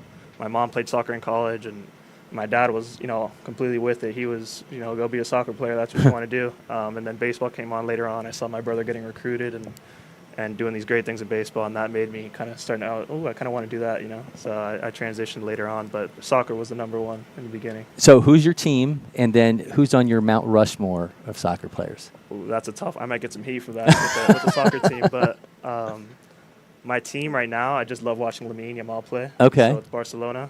And then my Mount Rushmore, there's going to be. I have a lot of Argentinians on my soccer team, so I'm going to go with Messi.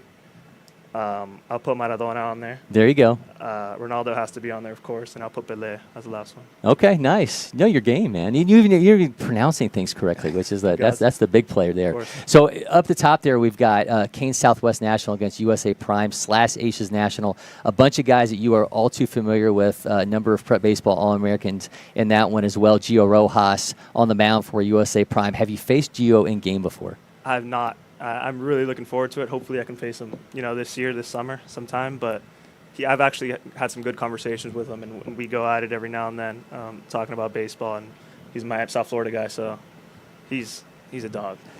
He was the Gatorade Player of the Year for the state of Florida. Did you know they don't show up at your house and give you a Gatorade bath or anything like that? They just you get a high five and That's they just say congratulations. Yeah, they should do that, right?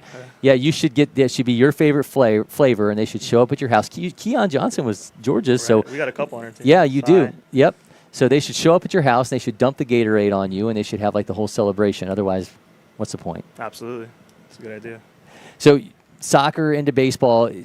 When you started to make that transition, how tough were those conversations where you're kind of thinking, I really want to pursue soccer, but baseball it's in my blood. It's kind of undeniable. Right. It wasn't, the conversations weren't difficult at all. They've always let me decide on what I want to do, and we never really specified what sport we were going to pursue until later on. So it was always, I'm going to be my best self in both. I did a little bit of football, did a little gymnastics, which I think helped me a lot. I did a little, kind of everything. They kind of put me in everything, let me explore and kind of let me enjoy myself. And then once I got more towards high school, I kind of said, this is what I really want to do, and they're always there to support me on that. So. You mentioned the guys on the San Diego Padres scout team with you. 22 players ranked in their respective states, 13 with national rankings, 15 committed players as of right now.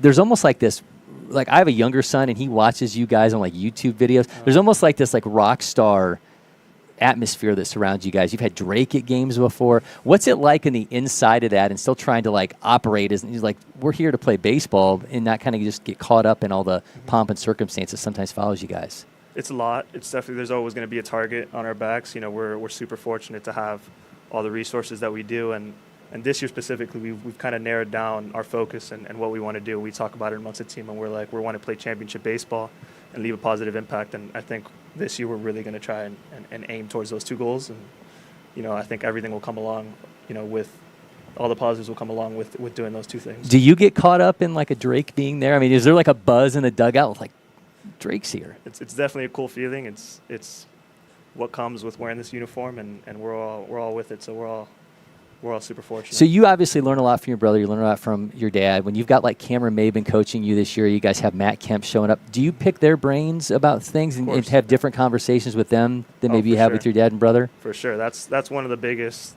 you know, things with this team. We have professional coaches and big league guys that had a lot of playing time, a lot of ideas to share, and they do their best. Like they're always trying to make sure we're all getting an equal amount of information. They're not the last kid on the lineup is going to get the same amount of, you know, time shared with those coaches as the first kid, and they really want to make every single player on our team the best person player. I think people who see players who are considered in that top tier nationally, they always want to know, what are they doing that I'm not doing? And I don't necessarily mean stuff that you're doing on the field. Like, what are those things, those kind of musts for you on a day-to-day basis that you feel like make you get a little bit closer to being the ideal version of you as a person that you want to become? I think being a consistent person, you know, being yourself, whether that's, you know, this personality or this, it doesn't really matter. As long as you're consistent every day, whether things are not going your way, whether things are going your way, you show up every day and you're a consistent person, I think things will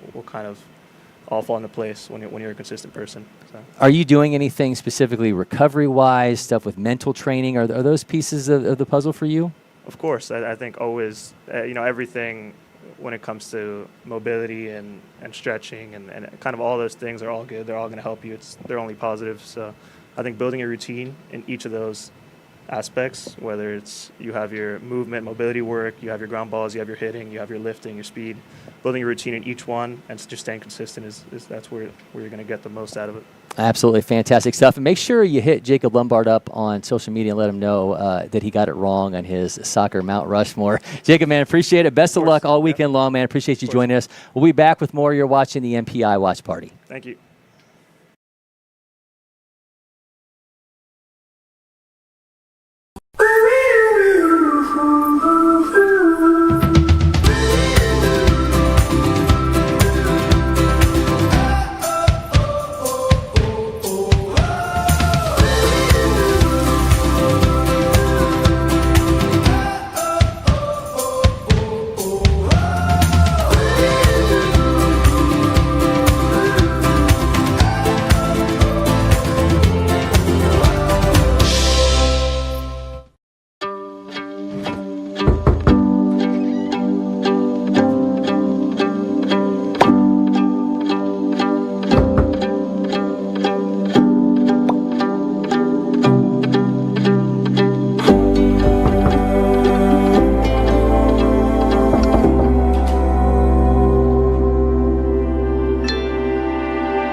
Windscreen Factory, more than just windscreen.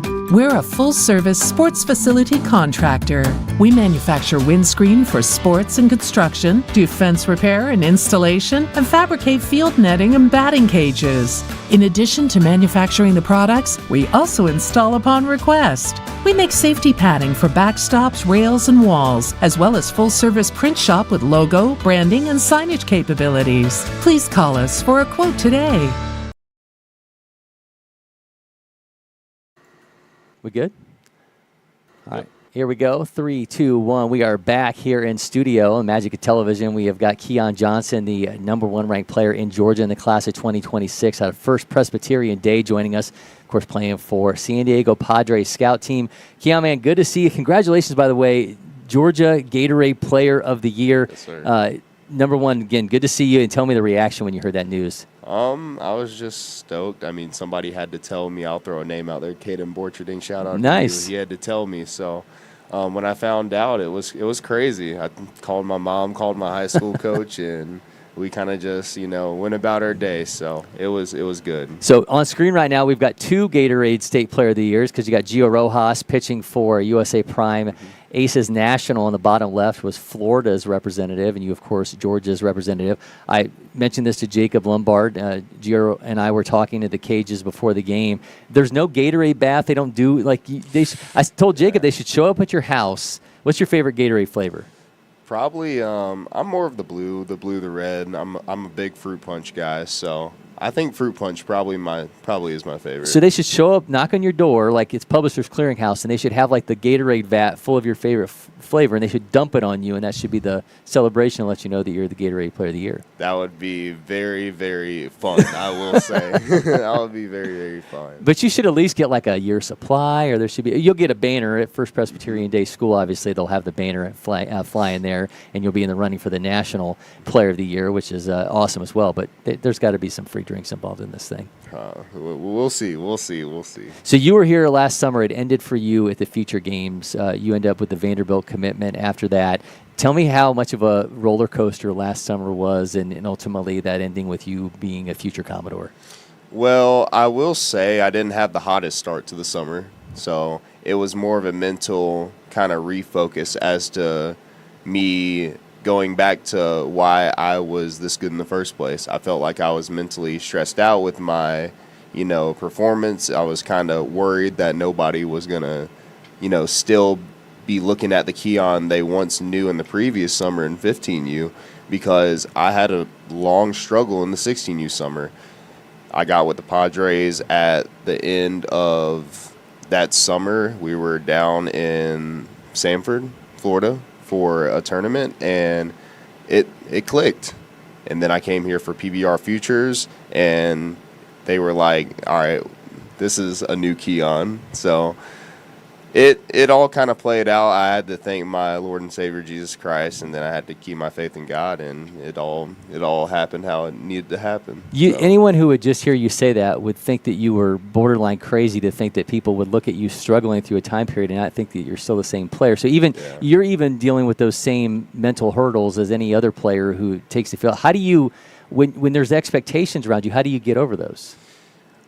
Honestly, I mean, it's more of a process, and I've understood that over time. I've understood that, you're not perfect. You're going to mess up. It's a game of failure. And I also have to understand, it's a hard game, right? Guys are getting better, and you have to work for your spot every single day. So I think just keeping sane and understanding how good you've been in the past has really kind of helped me on my journey to keep going forward. What are those things, and I asked Jacob the same question, people that are that see you guys and reach this certain level are wondering, what do they do that I don't do? Are there things like from a mental training, from a recovery training that you're doing consistently, the kind of those non-negotiables for you that you have to do every day in order to maintain yourself and then help you off the field become a little bit closer to that person that you want to be? I feel like for me, I mean, everybody that's, elite has more of the same training, whether it's taking care of your body, nutrition. I feel like with me, it's more of, keeping a level head, not getting too high, not getting too low. And honestly, just taking what the game gives me, not trying to press, and understand that, I've been good in the past and I can be good now. Every time I step on the field, I have to have a mental mindset of like, I'm the best player out there and I can do this. So I think with me, it's just more so keeping things simple, in my opinion. So. Anytime anyone ever asks me about you, I always love to tell the story of back in January 2023 when I met you for the first time here at LakePoint Sports at a showcase. You and your mom were the very first people here for that event because you wanted to get extra swings in the cages. You were already the #1 player in Georgia. If you would have walked in last and just went up and took your swings, no one would have batted an eye. But I think there's always been this kind of drive and determination with you that's always kind of underscored wherever you are in rankings. You don't seem to be satisfied. I always want more. And I know there's more out there, which is what drives me to go be better for myself and also for the people that are rooting for me. I know I have a big village behind me, and I know that I have a lot of people that are, wanting the best for me. And it'd honestly be a slap in the face if I just went through the motions. I feel like going out, doing your early work, taking care of your body, it's all factors that lead to where you want to get, which is the end goal of getting to the big leagues. Good, yeah. You and your mom obviously are extremely close, anyone close with their parents, but your mom a cancer survivor, and she spent a lot of time driving you to the ball fields. We're number 34 during the high school season. There's obviously a reason for that number. Yeah, so I'm actually add on to that. So I wore 34 in middle school, obviously, because for those that don't know, 34 is retired in high school. So I actually had to wear 6, but 34, my summer number, whenever I can get it. The 3 and the 4 is very significant. It also stands for the 3 being my birthday month in March, which is the 3rd month, obviously, and then her birthday month being the 4th month, which is April. So that's where the 3 and the 4 correlate from. That's why I wear the number 34.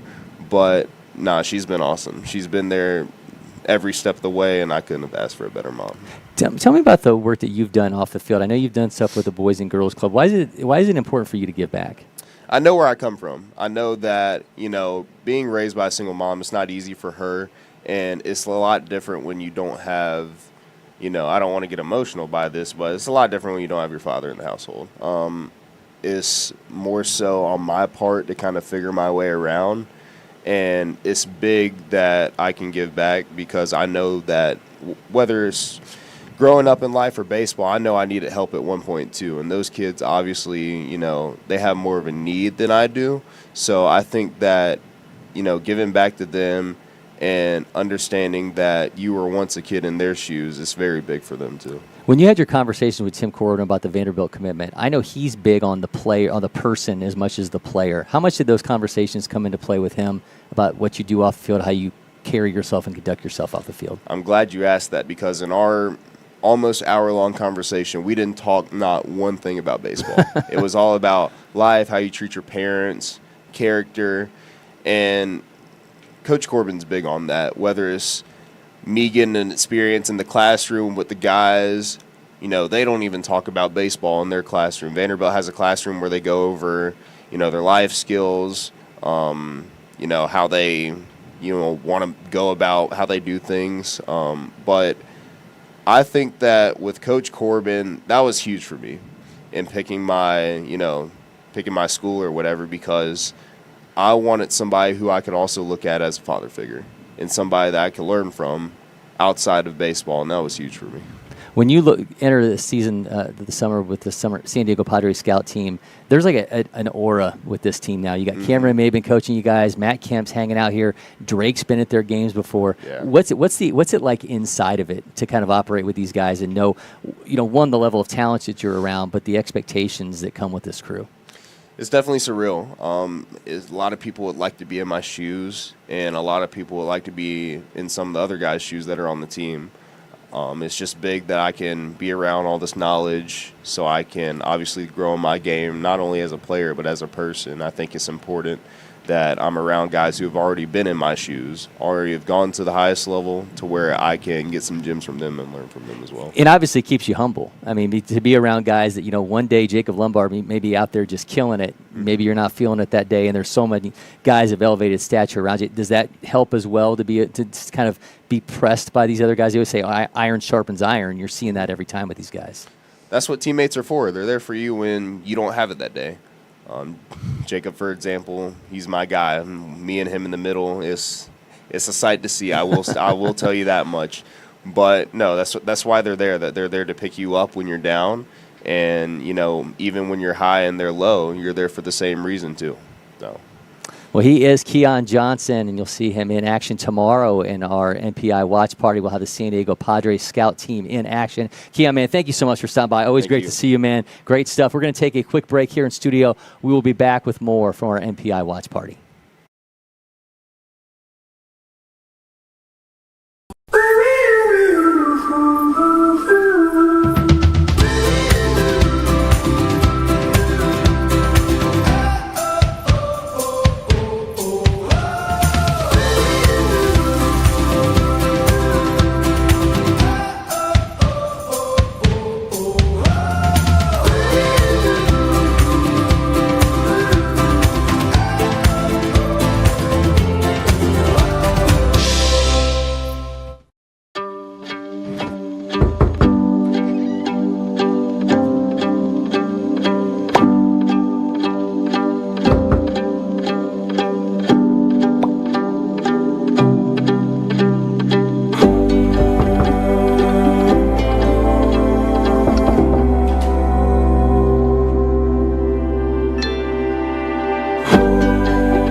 The Windscreen Factory, more than just windscreen. We're a full-service sports facility contractor. We manufacture windscreen for sports and construction, do fence repair and installation, and fabricate field netting and batting cages. In addition to manufacturing the products, we also install upon request. We make safety padding for backstops, rails, and walls, as well as full-service print shop with logo, branding, and signage capabilities. Please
Among those players in action today is our Barnsley Resort Player Spotlight, which is firmly on catcher John Stowers, playing for USA Prime / Aces National out of Alabama St. John's Episcopal. The #1 player in Alabama 2026. Stowers is a prep baseball All-American and an Auburn commit, as well as a 2021 junior feature gamer, ripping off a 1.87 pop time with an 81-mile-an-hour catcher velo. Excited to see what Stowers and company have in store as this tournament rolls along. They are leading 3-0 right now over Canes Southwest National in the bottom left corner of your screen. Meanwhile, we are underway with USA Prime Southeast against South Charlotte Panthers. Too much USA Prime. Yeah, there's a lot of USA Prime. Had a great time in studio with both Jacob Lombard and Keon Johnson, so I'm excited they both stopped by, as well as Gino Goralski. So our watch party rolls along, and Grayson Rosen makes his return. Royal Scout team leading 2-0 over Knation. So a 3-0 lead for both USA Prime squads. The Aces National crew taking on Canes Southwest National, and the Southeast 16U team taking on South Charlotte Panthers in the top right. That one got started way late. Yeah, and Royal Scout team making a pitching change now, but Cooper Schrum with quite a start. 6 innings pitched, no hits, no runs, 1 walk, 8 strikeouts for him. Wow, unbelievable. Yeah, quite a day. Pulling with the no-hitter through 6. Maybe you're thinking Monday is the idea. Pulling essentially your ace, if I had to guess. Yeah, this tournament will roll all the way into Monday with our championship games set for that day. So plenty of work to do for everybody involved in this one. Grayson Gross, by the way, takes over on the mound for Royals Scout team. And I think it's Grayton. Is it Grayton? Yes. It's Grayton. I think Gross. when I wrote it, I'm so used to writing Grayson because of you, but Grayton Gross. Yes. 2024 future gamer from Kansas. This Royal Scout team and the Building Champions team that we'll see later on this weekend, if you were to take the two of them together, I'm pretty sure those are the entire Kansas and Missouri future games teams from last year. Yeah, we've got one Tennessee guy on this Royal Scout team, that being Braden Serbin, but everybody else, Kansas and Missouri. USA Prime Southeast is just coming out swinging in this matchup with South Charlotte Panthers. Are up 4-0 here in the second inning. Yeah, they are getting to Finn Sullivan early and often. 1.2 innings pitched for Sullivan to this point. 6 hits, 4 runs, and 2 walks. Yet to get a strikeout either. A little more Gio Rojas for you here in the bottom left corner as he comes out for a 4th inning of work for USA Prime Aces. If they don't co-opt that name, we're going to riot. If they're not referring to themselves as USA Prime Aces by the time this is over with. A little trouble playing that one at short for South Charlotte Panthers. And yet again, USA Prime threatening. Bases now loaded, 2 outs in the inning. USA Prime sending to the plate now Brady Sack. Auburn High School in Alabama, 15th ranked outfielder in Alabama, 54th overall. Grayton Gross up there in the top left, getting things underway, trying to get himself the save here in the top of the 7th. That's Finn Sullivan on the mound for South Charlotte Panthers out of Northwood High School in North Carolina. Hey, look at that. Our Field 9 camera is now finally switching as it should. So, oh, nice. Yeah, everything is operational as it should look now. Love to see it. Technology's great when it works right. Yeah, it sure is. It just had to... The camera had to go off for a little bit, and then we got things sorted out, and so does South Charlotte Panthers. They get out of it, getting the ground out there and making the force out there at second base. So they get out of some trouble, but still down 4-0 heading into the bottom of the second. Rojas misses arm side. That counts now 2-2 for the Miami commit. I didn't ask Jacob Lombard about the fact that he remains uncommitted. We saw this with, a number of guys over the past few seasons, highly ranked guys that, there's obviously the expectation they're going to be drafted high enough that they'll never step foot onto a college campus. But at some point or another, they all end up having to commit somewhere. If I had to guess, his brother was a Vanderbilt commit before he ended up getting picked too high and signed with the Yankees. If I had to guess, and he's tight with Keon, he's going to be a Vanderbilt guy. That could happen. There's no telling. If I had to guess, a small group of people know the way he's leaning. Yes. But, we can all make our assumptions. That's right. Speaking of top guys being uncommitted, we saw Jack Bauer, who came onto a watch party of ours before, decommit from Virginia, very close to the draft. He's potentially going to be a first-round pick. Does he wait? At this point, does he just wait until after the draft before he decides on a school? I don't know. I think this is something I haven't seen necessarily. I obviously haven't been closely observing this for very long, but it's something I haven't seen before. But I would assume you make a soft commitment somewhere. Yeah. You tell somebody, hey, you've got the offer out there. If things don't look good, I will come there. But there's a good chance I'm probably going to take a deal. Termarr Johnson was a guy that at the very last second committed to Vanderbilt before he ended up getting drafted by the Pirates and ends up going straight into pro ball. It sort of feels like the same thing, right? It's like you just kind of loosely say, you got me if my slot's not met. Yeah, and I think what makes the situation almost easier on Bauer potentially for a commitment is that his head coach didn't get fired from Virginia. His head coach moved on to Mississippi State. Yeah, not a bad landing spot. Yeah, potentially he lands in SEC country with Mississippi State. Could you imagine? Yeah, just I'll say this, as a Florida State fan, I'm glad they didn't have Jack Bauer on the mound. Yeah.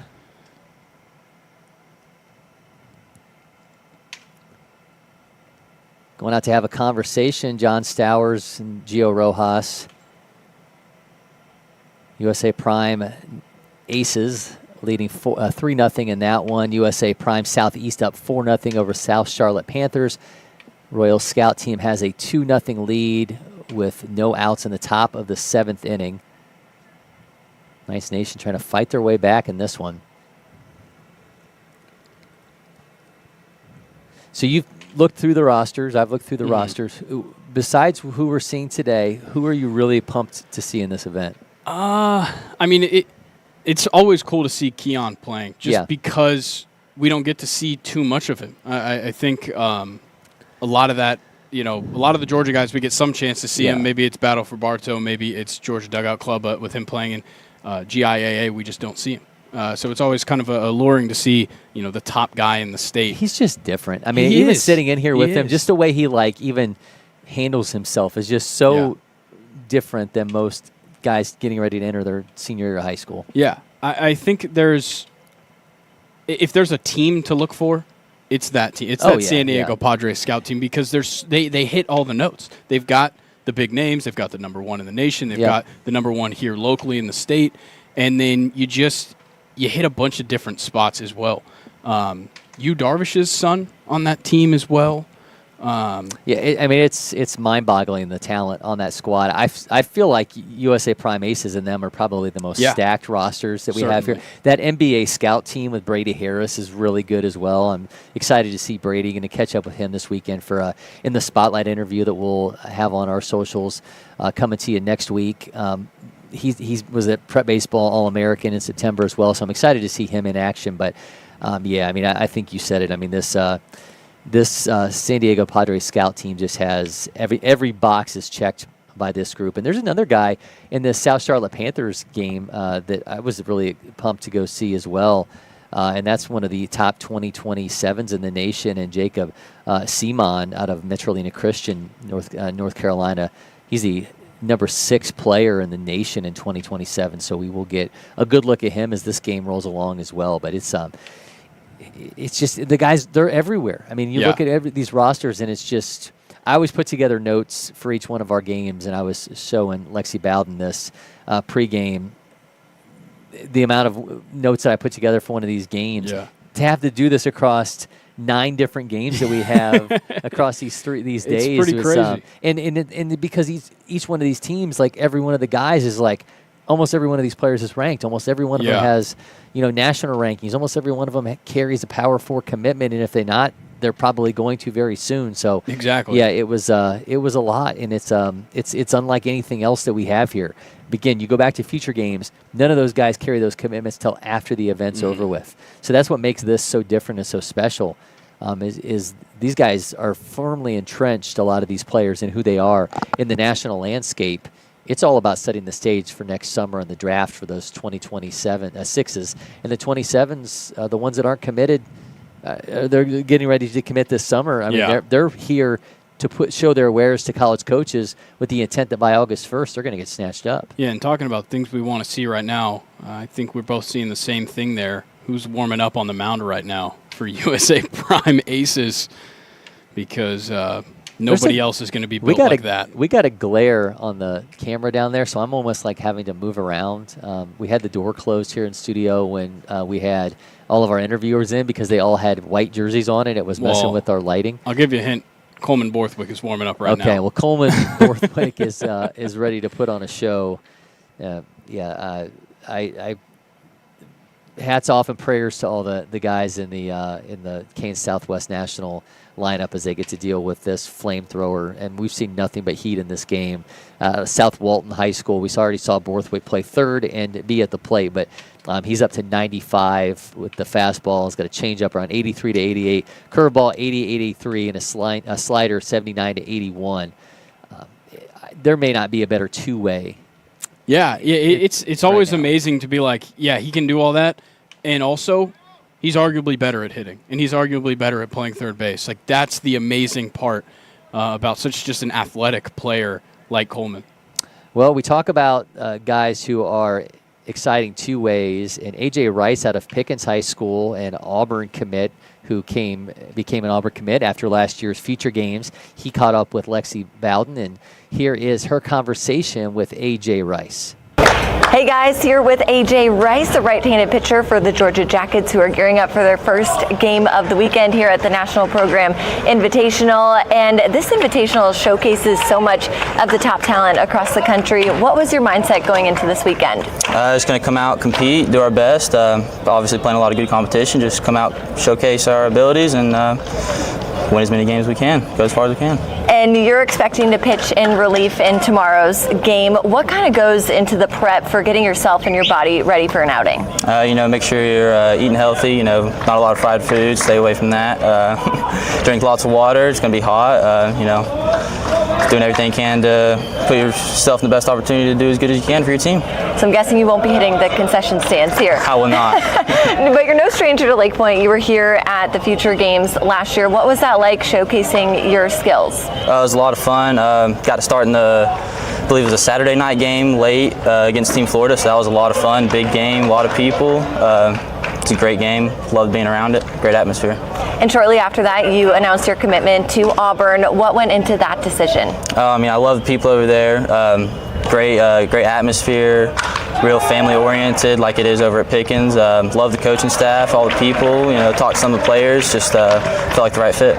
You mentioned Pickens, your high school, finished up your junior year this year. You had 2 no-hitters, broke the strikeout record for your school. What kind of a whirlwind was this past year for you? Oh, it was a lot of fun.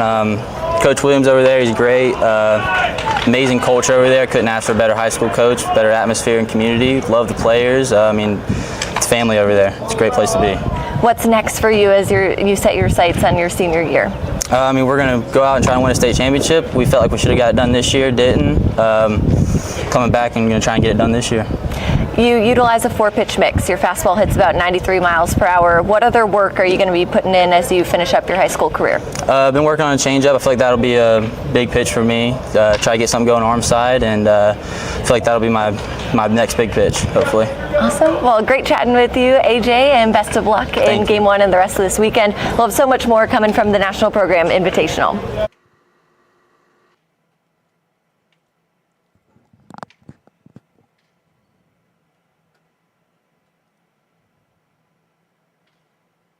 Knights Nation down to their last out. They are trailing 2-1 in that one. Grayson Gross still on the mound for Royal Scout Team. That one put in play.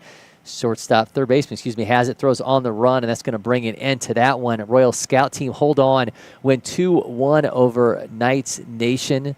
Meanwhile, USA Prime Aces lead 3-0 over Kane Southwest National. USA Prime Southeast leading 4-0 over South Charlotte Panthers. Shooter Hunt giving me the finger points. We're going to see Shooter Hunt later this week. There he is. Shooter making there. Here he is. We got a cameo. That's going to be on the IMDb page now. Shooter Hunt makes a cameo here in our Thursday watch party. You'll see him later this week. We're going to switch to another game in our top left now that one's wrapped up. Producer Mason, let's spin the roulette wheel and take us wherever you'd like to take us across campus. Field 13. Okay. So I have 13? I gave you recommendation. 11. Okay. Well, you can go to 11, too. I know that one's in the 6th, so we might not have too much room to play. Got Georgia Jackets in that one. That's from the top of the 6th inning. Taking on Midland National, the 15U division here for the NPI. We can keep it on 11 if you'd like, Mason. All right, we'll leave it there. We'll have time. I don't have a 13 back here. Well, 14's finished. Yeah, 11's what you got right now. All right, well. We will take it.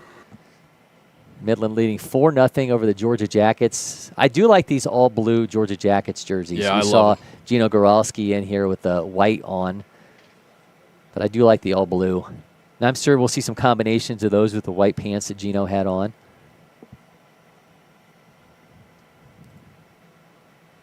South Charlotte Panthers trying to fight their way back into this one. It's the top of the third. They lead. They trail 4-0 against USA Prime Southeast. Meanwhile, USA Prime Aces still leading 3-0 over Kane Southwest. They had just one hit off of Gio Rojas through 4 innings. And this is the top of the order for this game we just tuned into for Georgia Jackets with Brody Bohannon out of Blessed Trinity. Okay. I believe, I'm going to have to check, I think Brody Bohannon may be Brian Bohannon's son. He is not. He is not? No. He has multiple sons. He does, yeah. Blake and Braden are his 2 sons. Okay. And Blake recently transferred to Montana State, I believe. Wow, okay. Played All wide right. receiver, Montana maybe. Well, that's the first Kennesaw State coach. He's now back on staff at Georgia Tech. Yeah. Where he previously was on staff. Yeah, under Paul Johnson. What a change, right? You go from the triple option, you try to install that at Kennesaw State, and now you're back at Georgia Tech now under Brent Keys. I believe it's singular. Brent Key? Yeah, it is Brent Key. Yeah. Great coach, by the way. Yeah. Love what he's doing right now at Tech. Had gotten to spend some time with Brent in the past, and one of the things that I was talking to Jack Richardson about this coming off of his official visit to Georgia Tech last weekend is that Brent does not like the blue. To him, Georgia Tech is white and gold. That is interesting. Yeah. He likes to play up the white and gold. Not a big fan of the blue. Okay. Not quite sure yeah, why. I wonder why that is. I don't know. He loves the white and gold. All right. Good to know. So in case you ever want to buy Brent a shirt, don't buy him a don't buy him a Navy shirt. Yeah, navy blue. I don't know how he feels about like other shades of blue. Whether he is adamant that he will not wear blue. Yeah, but maybe he just doesn't like the color itself. Maybe he's more of an Army man. Doesn't like the Navy. Could be. Pops that one up. 2 down in the inning for Georgia Jackets, and that's going to bring an end to the inning. Did he? Midland continues to lead 4-1. No, he did drop it. Dropped Okay, it. All right, so they're going to have runners at second and third. We're watching very small versions of, like, if you're watching this on your phone and it's like, how do you watch 3 games at once? Try to watch them when they're all happening and they're away from you. Yeah. They're even a little bit harder to see, but.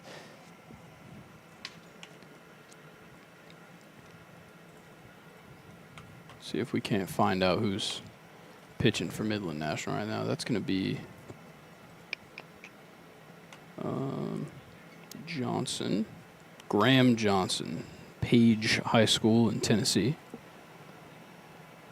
And current player at the plate for USA Prime Aces is one that's actually wasn't on the roster I was given this morning. Touch the base for 1 out and go to first for the second to get the double play. Put a ride on that one, though. Sure 95. Did. 95 off the bat at Jenkins.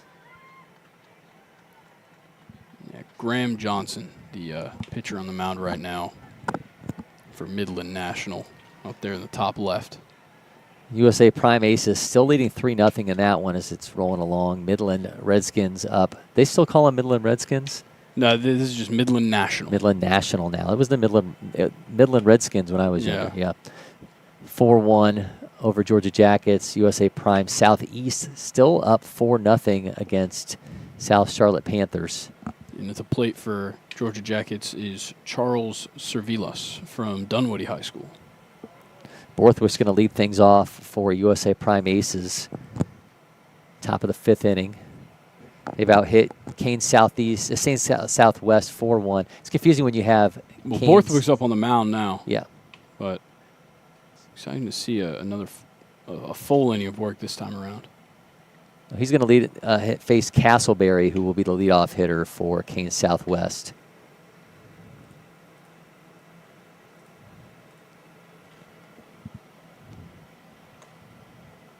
Well, that one falls in the outfield. We got a potential play at the plate. No, it will not happen.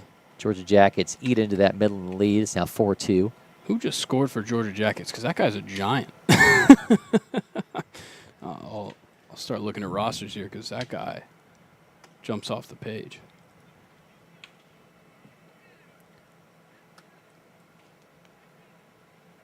I hope everyone has enjoyed what we brought you so far on the first day of our MPI watch parties. Had a lot of guests stop by. Had Gino Gowski, Jacob Lombard, Keon Johnson. Meanwhile, William Myhand and A.J. Rice caught up with Lexi Bowden. So we've had a lot of action so far on this one. A lot of guests stop by. There'll be plenty more across the next 2 days.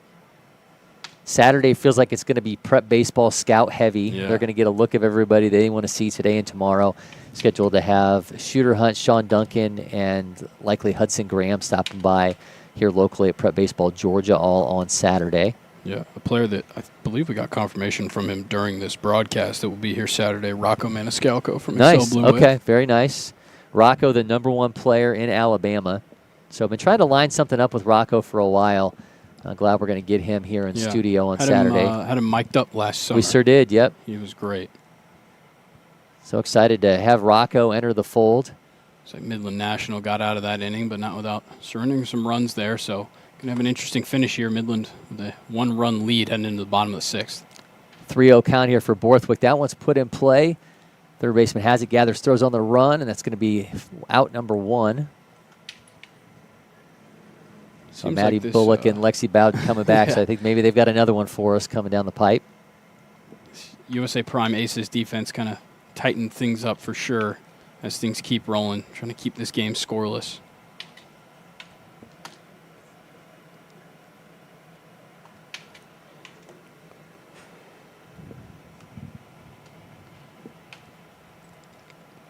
Vince Long is now the batter for Kane Southwest. Vince out of Denton Geyer High School in Texas. I see the name Vince in Texas, and I wonder if his parents maybe potentially named him after Vince a former Young. quarterback that wore number 10 and played for the Longhorns. Could be. It almost lines up pretty well. Another one in play. This time shortstop has it, throws, and that'll be out #2 as he makes the tag. Yeah. Some good heads-up defense right there at first base. Up there for Georgia Jackets Nationals taking the mound is Evan Wiley out of Sequoia High School. Lefty, 6'4", 170. Wow. He's the 7th-ranked pitcher in the state among lefties. The throw down in that inning will get started. Drive into left field by USA Prime Southeast, and that's going to be another base hit for them. They continue to be piling them up here against South Charlotte Panthers. Actually just ended up closing one of my windows I needed open. That's 7 hits for USA Prime Southeast in that one. 2 for South Charlotte Panthers as they trail 4-0 in the top of the 3rd. Yeah, they are flying right now.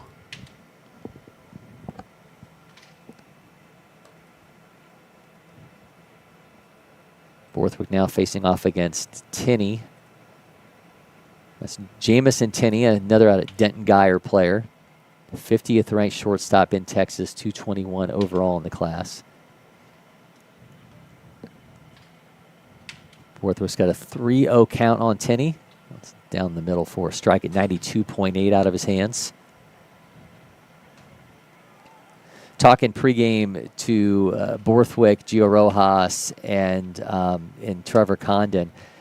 Rojas had to rub in the fact that he was the only one of the three who ended his year with a state championship. Ooh, yeah.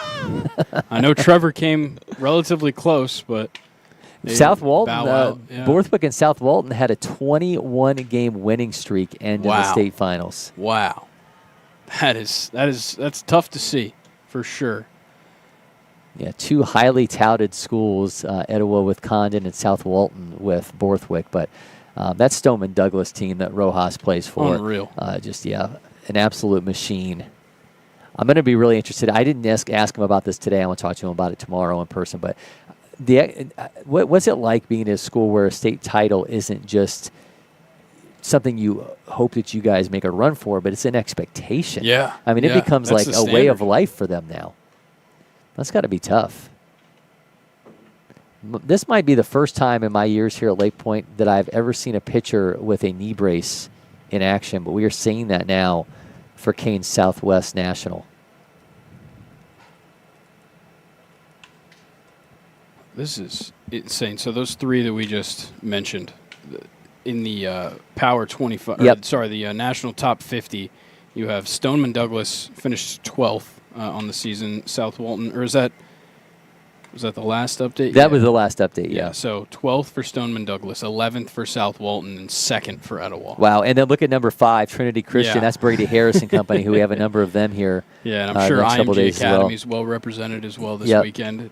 Number 3 in the nation. It just underscores like we're not just like blowing smoke here. I mean, the level of players that we have here for the next 5 days is just it's something else. You obviously just circle the state of Florida when it comes to these rankings as well, with 7 teams in the top 15. Wow.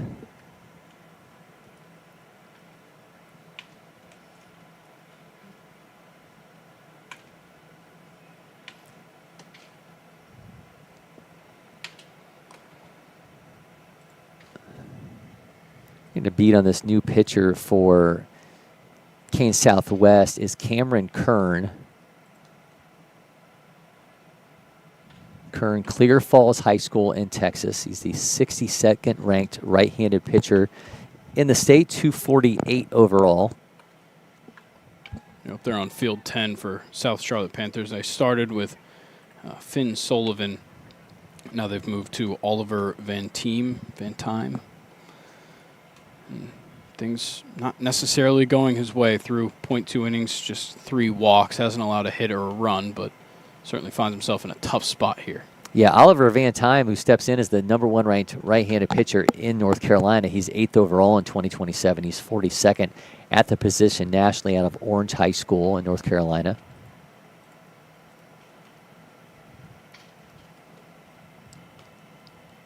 Are you getting tired of like the spam text messages? I just got one from a local landscape company that's going to be in my area in case I want to get an estimate. See, mine, the worst ones for me are the ones that are like, you have an outstanding traffic ticket. Oh, yeah, The Peach Pass ones. Like, I mean, I've gotten ones where it's like, you have an outstanding ticket in like Pennsylvania. It's like, I haven't been to Pennsylvania in a long time. Thank you, Bob, 2489 at bellsouth.net. Exactly. Who knew that the state's toll collectors use someone's personal email address? Yeah, for iMessage. Yeah. Well, unfortunately, Lisa, who just texted me with a landscape offer, doesn't know that my children are free. That's true. That's true. All right, Kern currently going up against Diaz for USA Prime.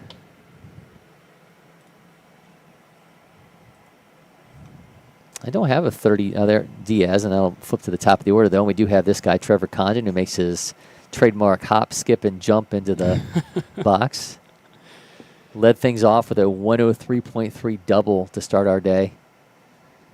That's quite the ringing start to NPI for us. And Trevor's certainly not afraid to show off that power and the speed. Looks like things going to get South Charlotte Panthers a little more in trouble here in the top of the third with a pass ball. Make it 5-0 up there. Yeah, I would have the expectation that Oliver Van Time's an arm that they thought they were going to use a little bit later in this tournament. But, you know, when you start piecing together bracket play, the last thing you want to do is have a difficult run differential to deal with. So you put a big arm in, a high leverage arm to try to salvage things. But they're facing a 5-0 deficit against USA Prime Southeast. Yeah, I think part of it is you got to budget yourself for bracket day, but part of it is making it there in the first place. Exactly. Worry about tomorrow is what Brian Snicker always told us when we were during the days of Braves coverage. Happy, by the way, to see Freddie Gonzalez back. Yeah. Freddie is a guy I spent a ton of time around. We used to joke with it whenever Freddie would talk about third baseman. He would say third basemans. He would pluralize it. But interesting. There were a number of Freddieisms that I always enjoyed. He was a lot of fun to be around. Happy to see him back in Atlanta. I know it was a place he did not want to leave.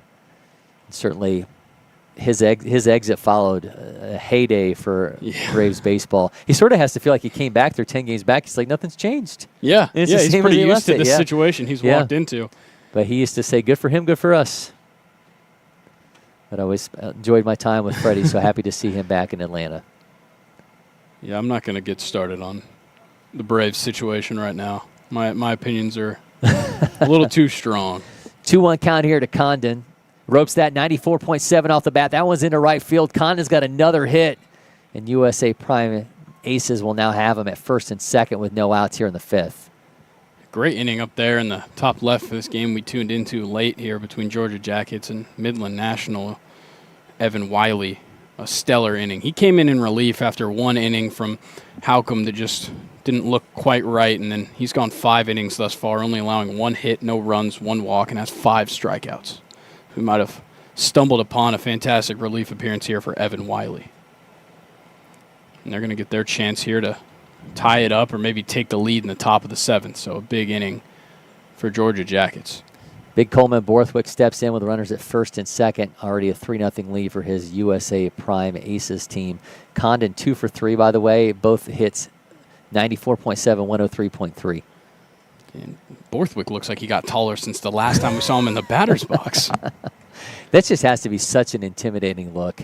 Think about that guy joining potentially a guy like Chase Fralick at Auburn. He rips that one 88-8 off his bat. That's into right field. Runner's going to take off for third, and he is going to score. And USA Prime Aces now have him 4-0 lead, and they've again got runners at the corners with Borthwick at first and Condon at third. Yeah, it's looking like a huge run-scoring threat here when you've got this part of the lineup up and things are rolling the way they are.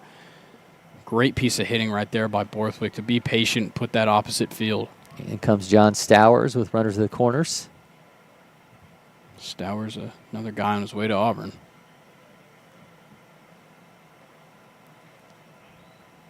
I always think a guy of Borthwick's size, when you're at the plate and he's on the mound, what the extension is like for a guy that's that big, how far down he must be coming off the mound. It's always interesting because when you look at extension numbers, especially in Major League Baseball, it's not necessarily the tallest guys. That is true, that really get it done with an extension. I mean, one guy that notably is just huge with extension is Alexis Diaz. Yeah.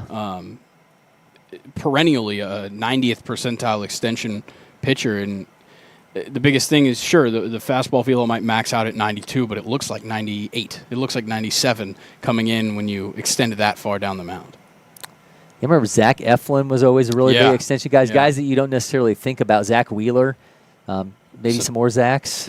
I'm sure plenty of Zachs. Yeah. Maybe Zach Britton. I don't know. There you go. It was the only Zach that came to mind. But I think extension, it's a tool in itself, and I think for some pitchers you need it, and for some pitchers you don't. And I think that's why maybe it's not something you really train unless you need to.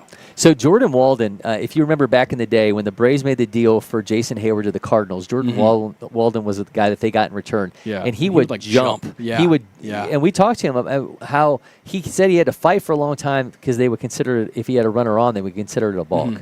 So him trying to justify that movement. But you think about the extra extension that he would get just off of jumping off of the rubber was it was so weird to watch. But, man, he was so effective with it and was certainly a big part of some bad days for Braves baseball. But he was certainly an interesting watch without question. We just got a great defensive play at shortstop by Midland National to thwart a potential runner reaching here. And now they've got Georgia Jackets down to their last out here. Well, just misses on the inside, 80.2. I mean, a ball, little comebacker goes off the pitcher's glove, and shortstop backs it up perfectly and makes a smooth throw over to first to get the second out. Stowers has a full count now with nobody out in the bottom of the fifth. USA Prime Aces again up 4-0 over Kane Southwest National. USA Prime Southeast in complete control against South Charlotte Panthers. They lead 7-0 in the third in that one. And Borthwick got the pinch runner. Ball put in play, deep drive into left center. It's going to be in for a. That's going to end it. That's going to be the inning, game-ending out there. Midland National able to hold on. They get a 4-3 win over Georgia Jackets. Mason, do we have anybody else in action that we could flip over to up there on the top left? Where do we stand, Producer Mason? We got any other game action we can get to? 14, still nothing. And let's look at 9, still has nothing as well. Currently only field 10 and 11. All right, well, we will watch. Congratulations by both sides there for Georgia Jackets and Midlands National. Gamesmanship, that's what we'll watch in the top left corner. Meanwhile, USA Prime looks like they're going to make a pitching change. Kane's Southwest National going to make a pitching change against USA Prime Aces. See who their new arm is going to be. You can see it twice for the time being. For a short time. That's right. Hey, look at that. It's picture and picture and picture. If I can find it. What are we looking for back there, Mason? Oh, just ads. Gotcha. Oh, we got the walk-off burger. So the walk-off burger, we're going to go. Flashbacks when that came up on screen. Last Saturday, so I did want to talk to you about this. So I'm actually glad that Mason brought this up. You and Mason devoured one of these each. Mm-hmm. This was not shared. We did not make you do Lady and the Tramp, where you guys were going to collectively eat this thing and meet in the middle. You each got your own version of the walk-off burger. You gave your review. We watched the video. Now that you've had a little time to sit with it, do you want another one? Like, are you going to go and? I think I could do it. You think you could do it? Yeah, like it was worth the physical damage it took to me. No, like obviously it was just like eating anything else. Yeah. But, it's kind of an experience itself, and it's good food. I think that's the part that I want to stress here. This is not like. What do they call that? Stunt food. It's not stunt food. Okay. I mean, it looks crazy. Of course it does, because of the lineup you see there at the bottom of that graphic. But it was good, and it all worked together. And one of the things I mentioned in the video is, like, I didn't expect it all to work so well together. I think that's where my expectations were thrown off. I think, honestly, if you're around and you're really hungry, or maybe you've got somebody or some people to share with, feel free to find yourself ordering a walk-off. Well, Carlos and the F&B team here do a fantastic job. This was this monstrosity was something that they cooked up for a limited time only this summer. So if you are on campus, it's available at the Champion Center as well as here at the Baseball Village. Give the walk-off a turn, see what you think. Mason, we saw you devouring it, and I love the part of the video, and we'll show it multiple times across this weekend, where you had to go in for another bite on camera. Would you do the walk-off again? I think I probably would. I just would make sure that I have what day I'm going to eat it planned out. That way I'm not eating anything the day of or the day before. So let me ask you this then, both of you. Now that you've sat with it, you've had some time, you've experienced it, would you make any changes to the walk-off burger? I think 4 onion rings made it almost impossible to just eat on its own. Okay. I think that was the main thing, because I think maybe there could be stages to this. Maybe the walk-off is kind of the highest level, but maybe there is a double burger with 2 onion rings, and then it's maybe a little bit more manageable size. I think is maybe my thought there, but I liked it all. I think that was the best part about it. I agree. All of it together was really nice. I think the only thing I would change would be to have the onion rings on the side. It would make eating the burger like a little bit easier, and I wouldn't like strain my neck, forcing my jaw open. So I'm going to make the pitch to F&B, and I'm going to obviously do this on live television, that we have another version called the run rule, and it's half of it. Yeah, I think that would work. So if you had half of it that was called the run rule, because of course run rule means a game's over with before you want it to be, that it would be a smaller more condensed version of the walk-off, a little more palpable version of the walk-off. And then we could have one called extra innings where it would have an additional patty. That would be crazy. Okay, yeah. Getting the meat sweats thinking about it. Yeah. That would be pretty crazy. But I do have to say my closing statement here is that hot honey on onion rings is outstanding. Agreed. That was the biggest surprise for me from eating that, and the biggest thing I took away from it is that for the rest of my life, potentially, I'll be thinking about onion rings and hot honey together because it was a fantastic We've got Gio Rojas running, by the way. He's about to cross home plate for another run for USA Prime Aces. Meanwhile, we got an RBI double off the hands of, who was that? Just Ty Tillery coming through with the RBI double. Yeah, USA Prime Aces trying to run away with this one right now. They are absolutely locked in at the plate. Only one out so far in this inning, and they're just running it up. So, Mason, we are all tapped out right now in terms of live game action, so we'll still stick with these two games. We might as well show our game graphic down in the bottom left corner since we've given lots of oxygen here to the walk-off burger. There we go. So we already saw Knights Nation and Royal Scout Team. Royal Scout Team winners in that one. Meanwhile, Canes Southwest trailing USA Prime Aces 7-0, and we've also got a 7-0 lead for USA Prime. You're not seeing double. That is over South Charlotte Panthers in the top right corner. Make that 8-0 USA Prime off of a hit there from Goralski. They're just and that rolling means along. that's ball game. That's 8 after 5 right there. It sure is. So they are winners. We're just going to go single game now. We're going to bring you USA Prime Southeast against South Charlotte Panthers, and we're getting a little bit closer to dangerous territory in that one. Ostertag at the plate. Oh, now we're going to see Jacob Seaman, the Sea Monster, in action. Since that one. Yeah, Seaman pops that one out. See if the catcher might have a play on it. Looks like that one's going to get out of play for the foul ball.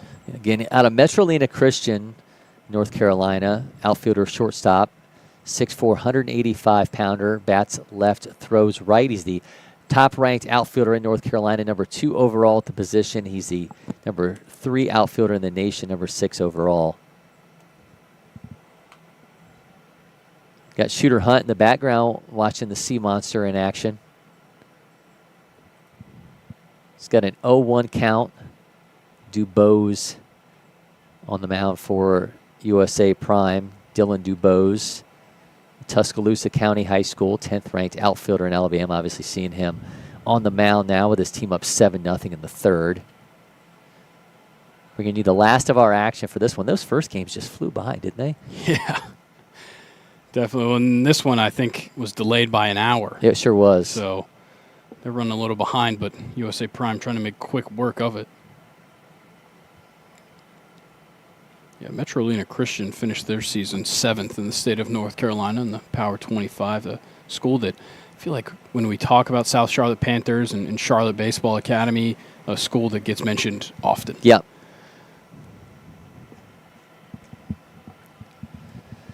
Yeah, again, Jacob Seaman at the plate for South Charlotte Panthers is a name that we are going to hear a lot of over these next couple years. Certainly vying to himself be a member of the Prep Baseball All-American team this September. Be back in he crushed that. Miami. Yeah, that's 93 off his bat all the way to the right field wall. Did that go over? No, it came down. Does not. All right, Seaman's going to have himself an RBI triple. He's going to hold there, and that's going to bounce over top of the wall. I think they're going to give him the ground rule double. It seems like it came down and hit off the right fielder and went out of play out there in the back. I know you can't see it well in the cameras, but it is open out there behind the bullpen. So that one left the field, and he's going to get sent back to second base. All right, so the Sea Monster retreats, but consider me a believer, man. He just absolutely roped that 93 off his bat into right field. If he didn't get so far so, under all right, it, umpire Eric just came by. What did you think? You saw Gio Rojas. You saw Trey Rangel. What were your impressions? Both of them had great stuff. They were painting the corners. So good velocity, great changeup from both of them. I really believe they lived up to the, all the hype of seeing these guys, Division I guys, potential MLB guys. So the scouts behind me, which there were quite a few, I believe they got what they came to see. Coleman Borthwick also was on the mound for USA Prime. Yeah. He told me he used to play left tackle in football before he gave it up. So they grow them different down there in Panhandle, they Florida. do. They sure do. So always good to see my friend Cory McCartney. You saw some absolute dudes out there, so great work as always, man. Okay? Oh, yeah, you killed it. You killed it. You killed it. We're getting all kinds of cameos in this yeah. one. So take you well in this behind the scenes. Eric was my producer at 92.9 The Game for my show that I had there for a couple years, and Eric did a fantastic job. He's a radio host at 92.9 himself, joined them a lot of Sunday mornings, him and Sam Crenshaw. So excited to see him on the diamonds here doing his thing behind the plate. Man, he had an absolute gem of a game to call. Meanwhile, we've got USA Prime now 7-1 as Jacob Seaman got South Charlotte Panthers on the board. They got their work cut out for them trying to get their way back in this one, down 6 runs in the third.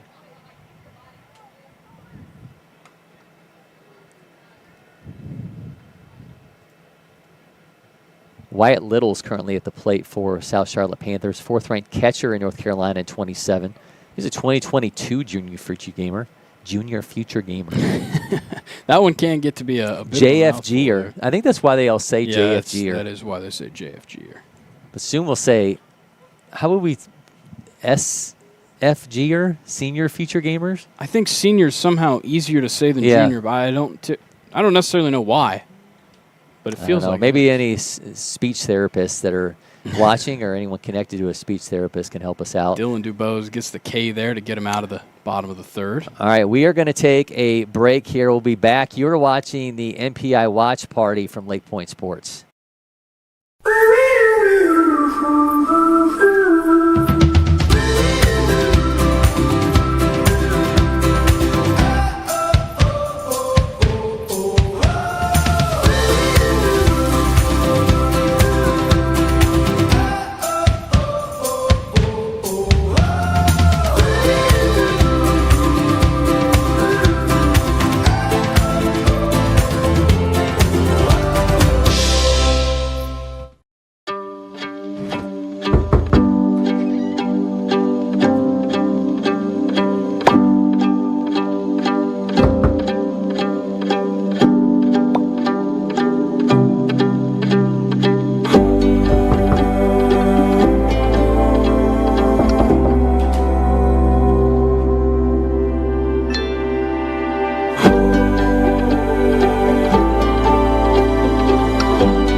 Welcome back, our MPI Watch Party.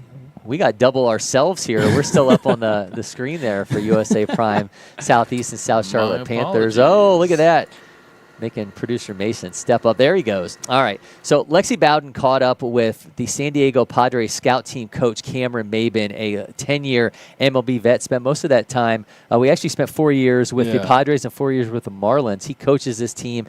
His own son Trenton, who is a Division I commit. Let's hear his interview with Lexi here just a few minutes ago. Hey guys, here with Cameron Mabin, the coach of the San Diego Padres scout team, former MLB player and broadcaster. Cameron, I want to ask you, what was the transition into coaching like?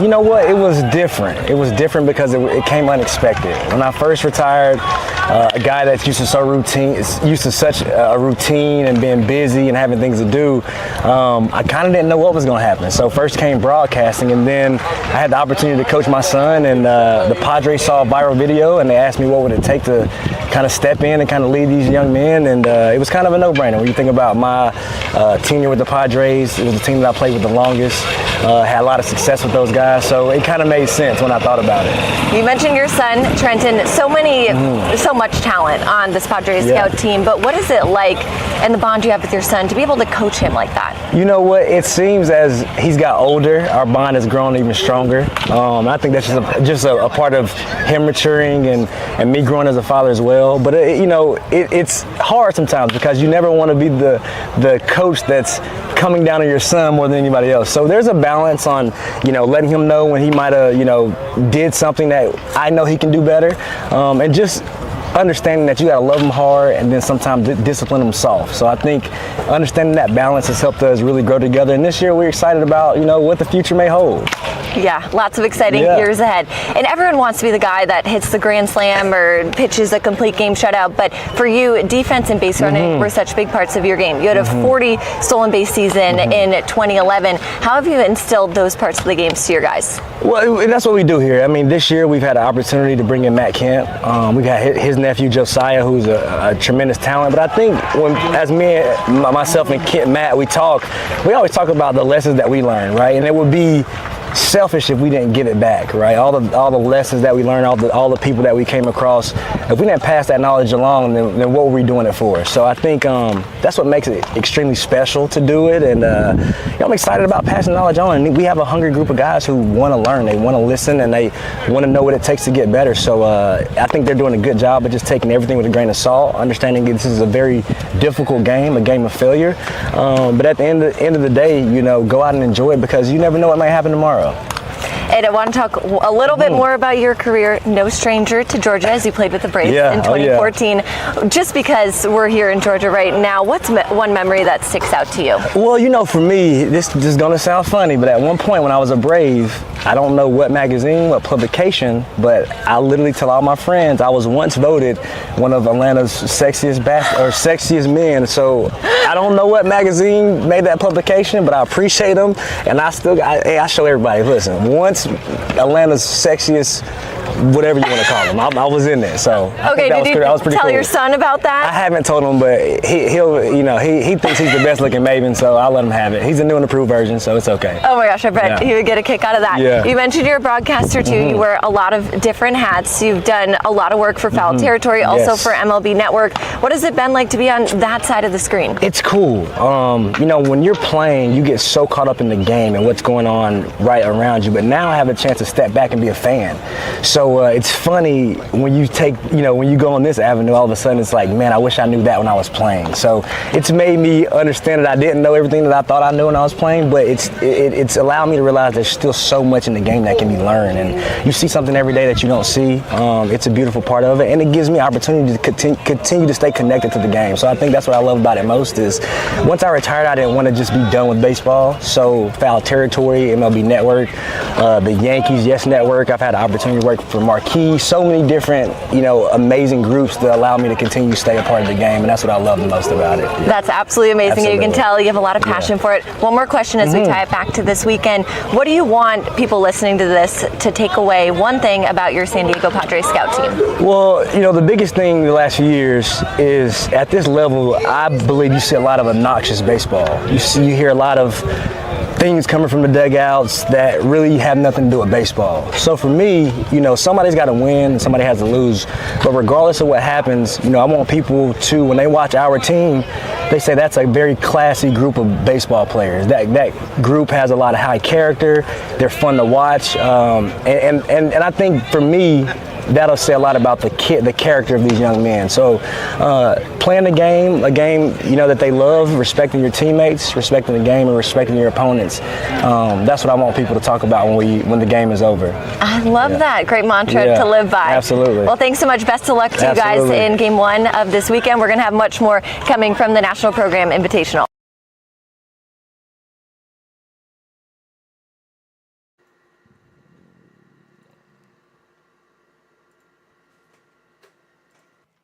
Welcome back, Cory, McCartney, Grayson, Rosen. Great stuff from Lexi there with Cameron Mabin. Maybe we should make the running for sexiest announcers if he's allowed to get that as I don't know who's going to vote on it. I don't know. We'll get the poll out there. And I think that one might require approval from. Well, we were made into babies recently. That's true. By the way, LakePoint Sports has partnered with IHG Hotels and Resorts so athletes and families can stay where they play and enjoy exclusive savings. With over 6,000 IHG locations made for teams, families, and fans, you get comfy rooms, breakfast, and more. Score big savings at ihg.com/youthsports. I think we're going to take it back to single game because we promised a window, and if we start doing games off of additional windows, we're going to be here until 11 o'clock tonight. There we are. Now we're back on screen. We've got one game, a 9-1 lead for a USA Prime Southeast over South Charlotte Panthers. Yeah, USA Prime now with the 8-run lead, as we saw in USA Prime aces. You get through 5 innings with an 8-run lead, and you get the win. So they're looking to add on here, potentially. I mean, if they put up enough here and then get through the bottom of the 4th scoreless, they could see their ways out of it in the end of the 4th. But USA Prime certainly putting on a show offensively in this game. Yeah, they have looked really good. They got Braden Lee currently at the plate. Braden Pelham, high school, 2027, second-ranked third baseman in Alabama, 25th overall in 2027. He's got a 1-0 count here. That's Braden Richardson on the mound for South Charlotte Panthers. We had an exposure player, by the way. They were over at the Old Hickory booth giving us a shout-out. They say he watches our stuff, so awesome. It's not just our parents. Nope. We got some players here. I did mention us being that we were turned into babies on a Ty Peoples home run call. Your dad decided to comment on that one on Facebook, so he at least liked it. Now a 1-2 count here to Lee. 10 hits for USA Prime Southeast in this one, 3 for the South Charlotte Panthers.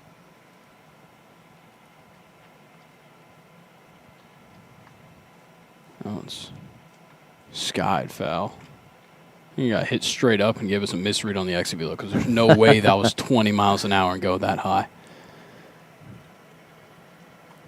Dubose has pitched the entire way so far for USA Prime Southeast. 4 strikeouts, 1 walk, 3 hits. Just been some great defense for USA Prime. Braden Lee at the plate right now. So far in this game, 0 for 0 with 2 walks. I'm going to send another one foul. It hasn't really seemed to matter what pitcher South Charlotte Panthers bring in. This USA Prime Southeast team is seeing them well. Got 4 runs off the first 2 pitchers that have entered this game. And they tacked on another off Richardson.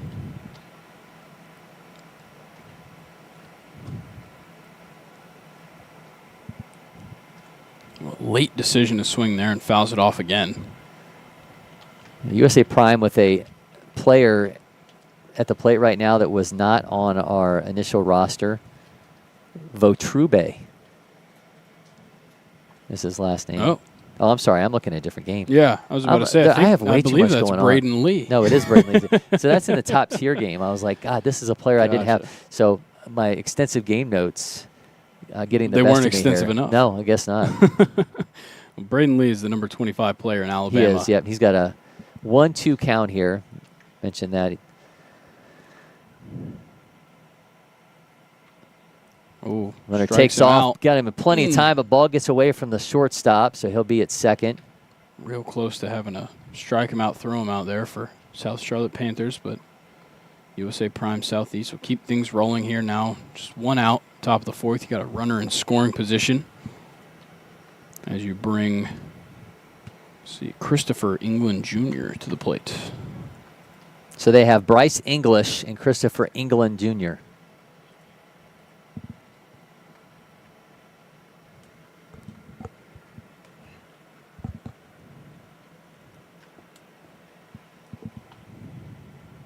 Wait for the scoreboard to update in that one. So as the previous batters count. Shoots that one down the right side. That's going to be all kinds of trouble. Oh, it got foul. Oh, man, just missed extra bases. So England's going to make his way back. Out of Hillcrest High School. 5th-ranked first baseman, stands 6'2", 185 in Alabama in 2027. Some nice courtesy from the catcher to pick up the bat and hand it to the batter. Especially when you're down 9-1. Yeah.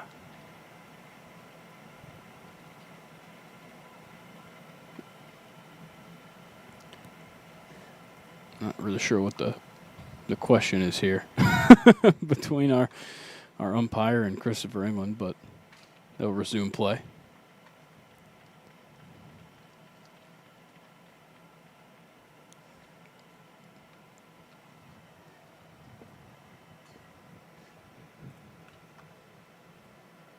England out of Hillcrest High School in Alabama. He's got a 2-1 count here against Richardson. Now the scoreboard's updated.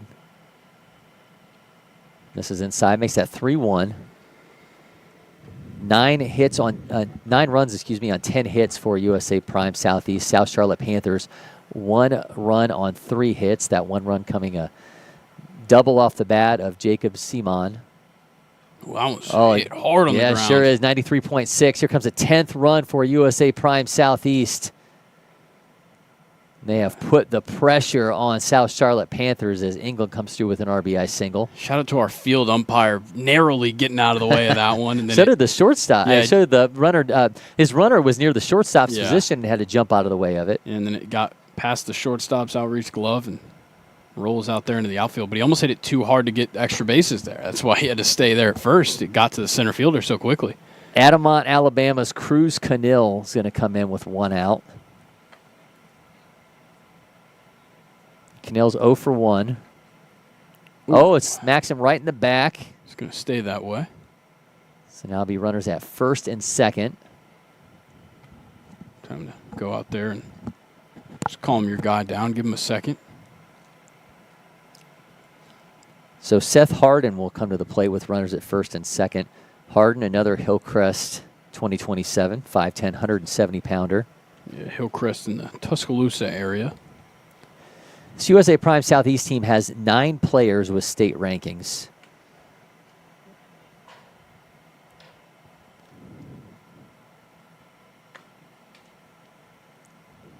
Going to see if Richardson can look for some outs. You certainly want to keep the double play in order. Right down the pipe at 87.5 for a strike.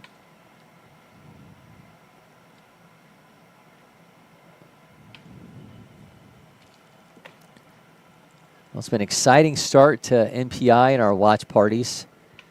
2 great games already. We'll have a full menu for you tomorrow as well as on Saturday. This is one of those weeks when you forget what day it is. Yeah. Oh, yeah. It's this week in future games. Yep. That they'll catch up to you. They run together.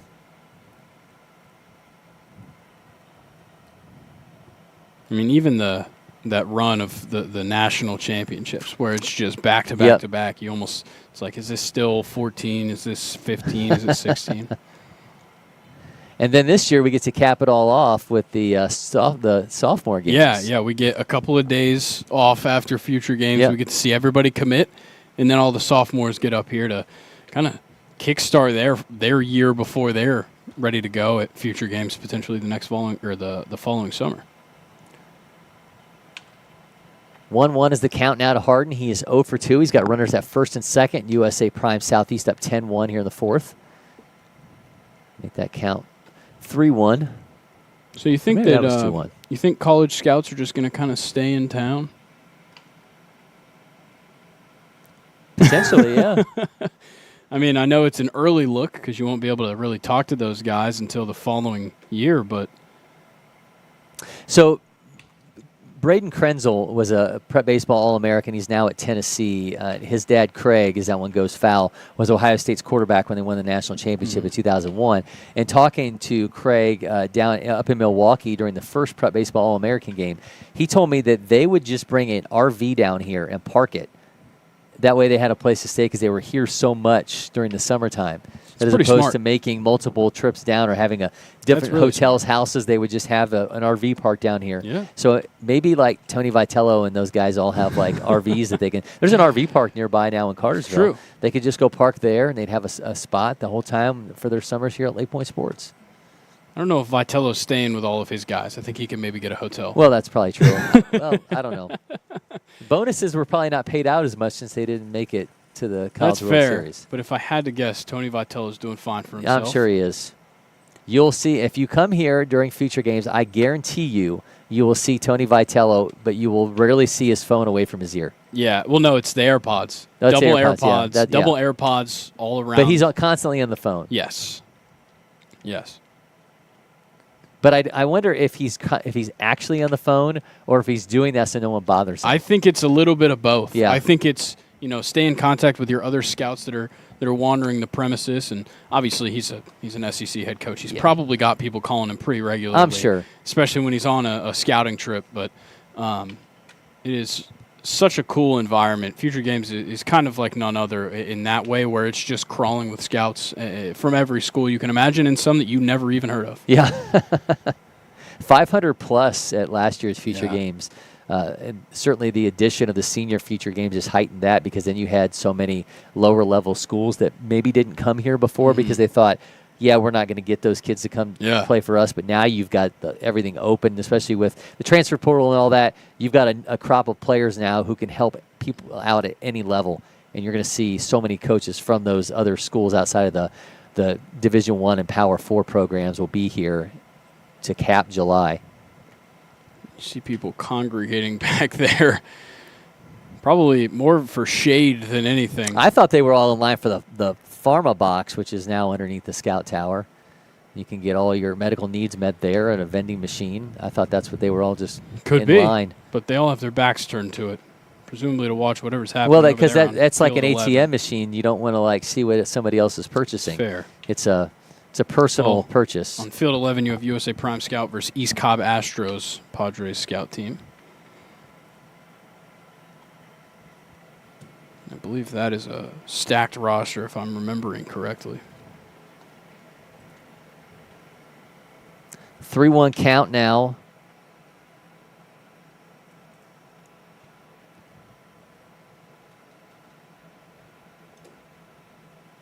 It's Ryan Parent at the plate for USA Prime.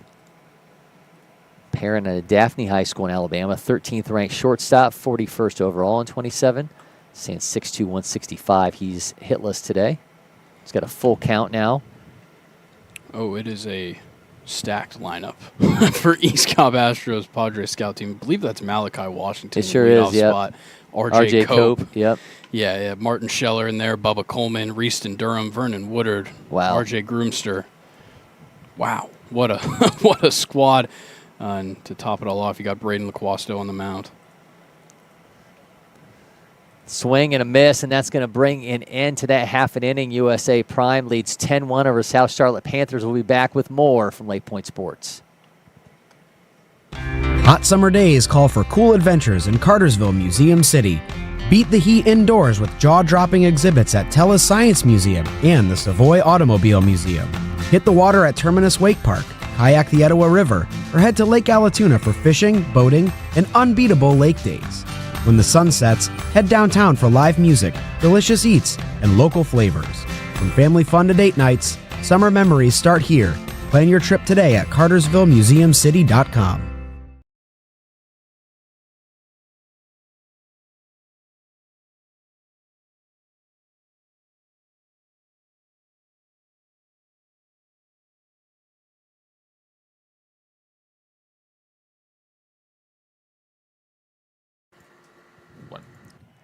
Our LakePoint Sports photographers deliver at the highest level, taking you inside the action here across campus. We've got game day covered, and now you can not only see your game through our lens, but you can purchase photos as well. Just use the QR code on screen for the latest images with galleries uploaded after the completion of tournaments and events. You can also go to lakepointsports.com for more information or any of our social channels.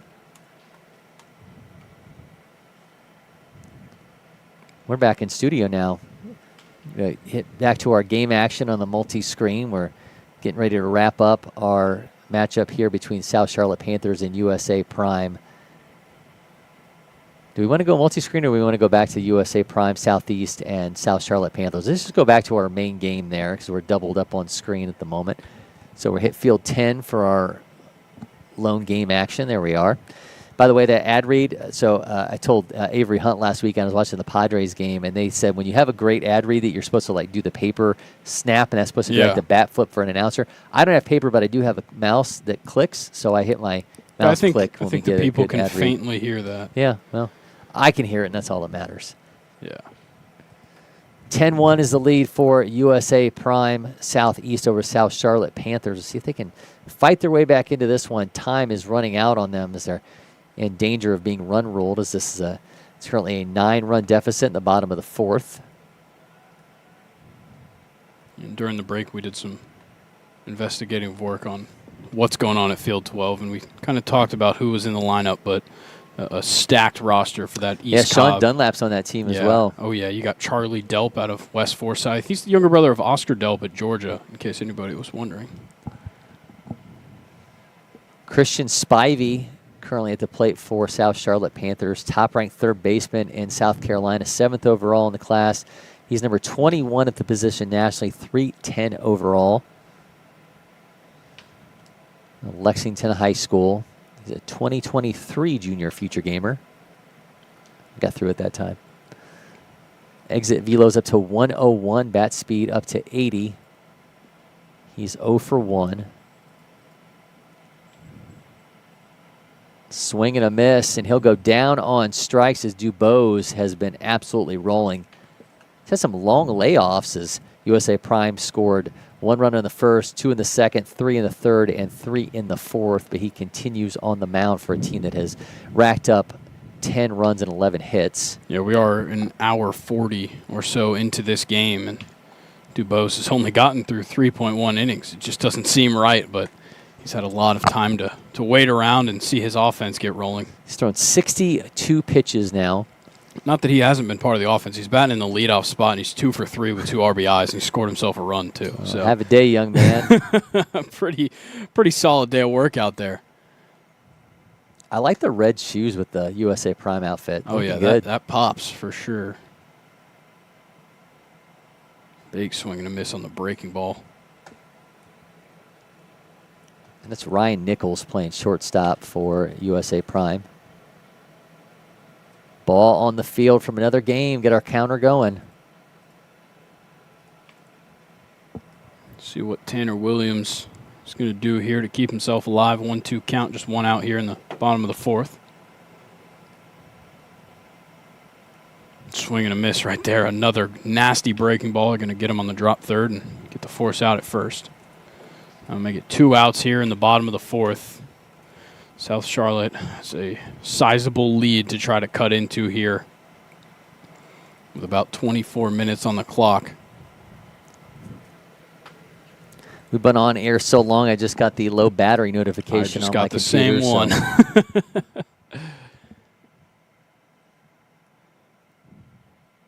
Sometimes these watch parties are a test of wills, as not everything goes along timing-wise as you want. This game got started much later than the other 2. Hopefully we'll help ourselves out with the earlier time slot on Friday and Saturday. It'll be 12:40 right here wherever you're watching, or you can find it on X, Facebook, and YouTube. Yeah, or you can always go back and watch the replays. That seems to be, we always see another pop in our viewership after the games are over with the players who are involved. Always want to go back and see themselves in action. See what nonsense we conjured up while they were on the field. It's in for a strike. Count now 0-2 now to Barry. Our home plate umpire says he did go. I think that's actually 1-2 is what our umpire is signaling. Mac Barry is at the plate. And swing and a miss. What a game so far for Dubose. Dubose gets him through another half an inning. The USA Prime leading 10-1 over South Charlotte Panthers. We'll be back with our MPI watch party. The Windscreen Factory, more than just windscreen. We're a full-service sports facility contractor. We manufacture windscreen for sports and construction, do fence repair and installation, and fabricate field netting and batting cages. In addition to manufacturing the products, we also install upon request. We make safety padding for backstops, rails, and walls, as well as full-service print shop with logo, branding, and signage capabilities. Please call us for a quote today.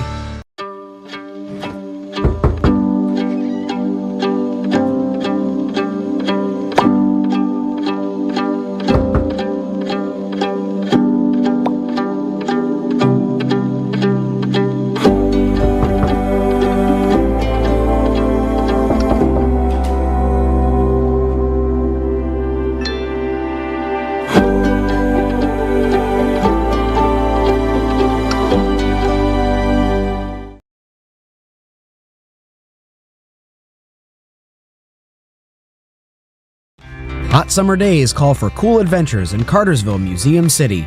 Beat the heat indoors with jaw-dropping exhibits at TELUS Science Museum and the Savoy Automobile Museum. Hit the water at Terminus Wake Park. kayak the Etowah River, or head to Lake Allatoona for fishing, boating, and unbeatable lake days.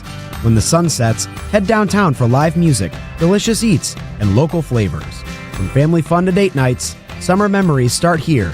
Plan your trip today at cartersvillemuseumcity.com. Welcome back, Cory, McCartney, Grayson, Rosen. Dubose at the plate. Was 2 for 3, make that 2 for 4, but he's still dealing on the mound. I'm sure he'll be all too happy to get back out there. Maybe he just wants a quick inning. Could be. Right? His team's up 10-1. By the way, that Cartersville ad that we showed, I feel like your eyes always get a little bit bigger when you see the disc golf on there. Yeah, a little bit. For some reason, it catches me off guard every time. Yeah. Yeah, I'm a fan of disc golf. One down now is go from Dubose to Nichols. A couple of Major League Baseball players that are big into disc golf. Dylan Cease, the biggest one that I know of, a frequent of Oregon Park over in Marietta. Really? Yeah. Well, he's on my fantasy team, so next time you see him, holler at him for me.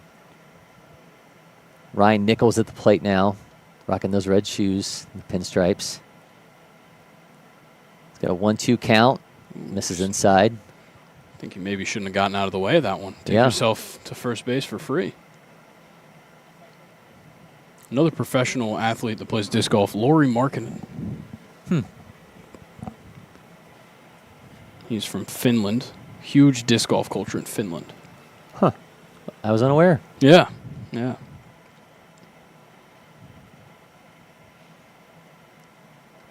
Well, takes a 3-1 and rips that into right field. It's going to drop down for a base hit, make it 12 on the day for USA Prime Southeast. And they are killing it.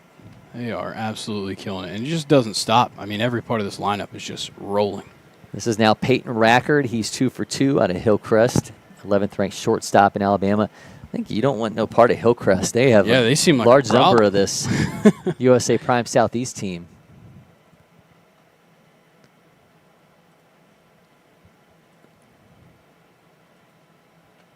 It's in for a strike to start off the AB against Rackard.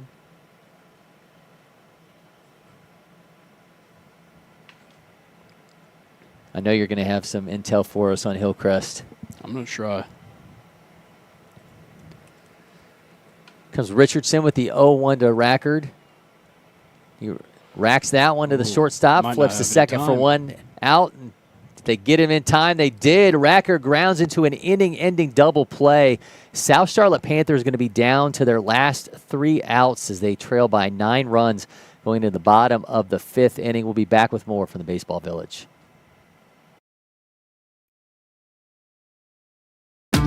The Windscreen Factory, more than just windscreen. We're a full-service sports facility contractor. We manufacture windscreen for sports and construction, do fence repair and installation, and fabricate field netting and batting cages. In addition to manufacturing the products, we also install upon request. We make safety padding for backstops, rails, and walls, as well as full-service print shop with logo, branding, and signage capabilities. Please call us for a quote today.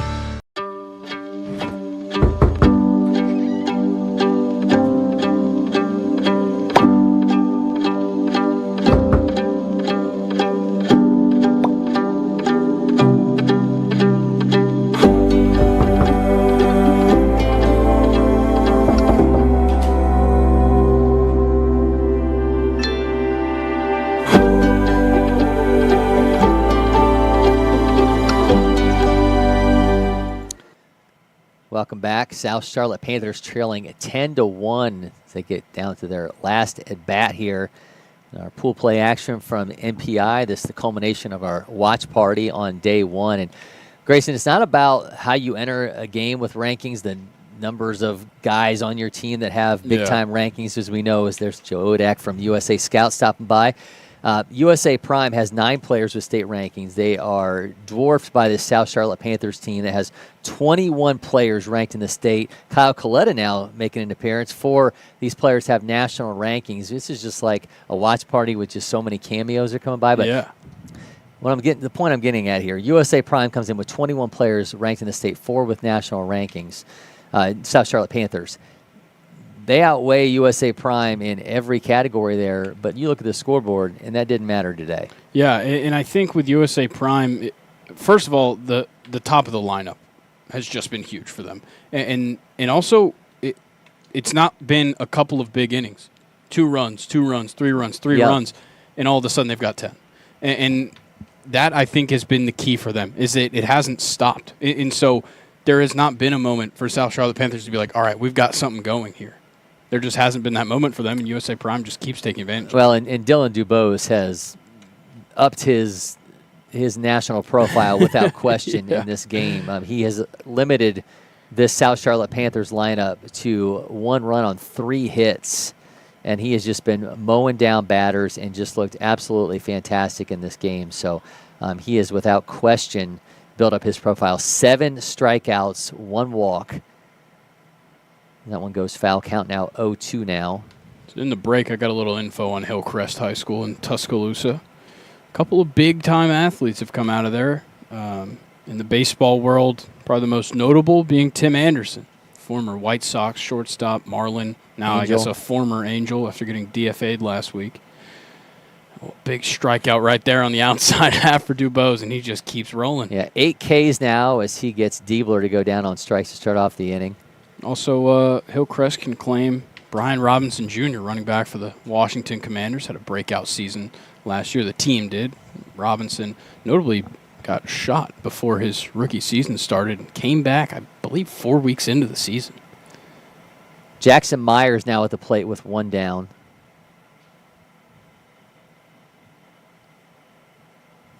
Anybody more synonymous with cornfields in Iowa than Tim Anderson and Kevin Costner? Tim Anderson in that series was awesome. Just in general, Tim Anderson was awesome with the White Sox. He was such a fun player to watch. And then the craziest statistic of all is after him and Jose Ramirez exchanged more than words at second base, he hasn't hit a home run. Ropes that one down into center field for a base hit. Jackson Myers has the 4th hit today for South Charlotte Panthers as they try to get something going here in the bottom of the 5th with 1 out. And, I mean, that moment completely changed him. Yeah. It changed the swagger for a guy that said he wanted to be the next Jackie Robinson, a guy that, you know, for all the, you know, the young black players across the United States, he wanted to be the poster boy for them. And that just, I think just, I mean, it just deflated all the momentum that he had as a player and as a personality off the field. Yeah, and it certainly put him in a tough spot. When you have a situation like that where you just become a joke to the internet, He became certainly this may be a little over before your time, but he basically became like the Ja Rule of baseball. Yes, I do understand the reference.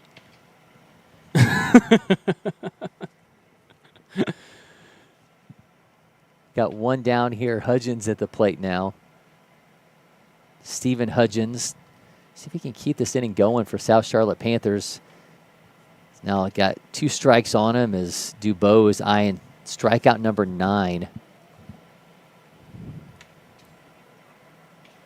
Man, he's just been fantastic. 8 Ks, again, 1 walk, 4 hits, 1 run. Make that 9 strikeouts for Dubose. Oh, man, he's just dialed in right now. Unbelievable. Let's see if he can make it 10 by striking out the side here. Well, he'll try to make his next victim Brody Morris as South Charlotte Panthers are down to their last out. Right down the middle for a strike at 79.6. Just carrying himself with an ease right now. Yeah.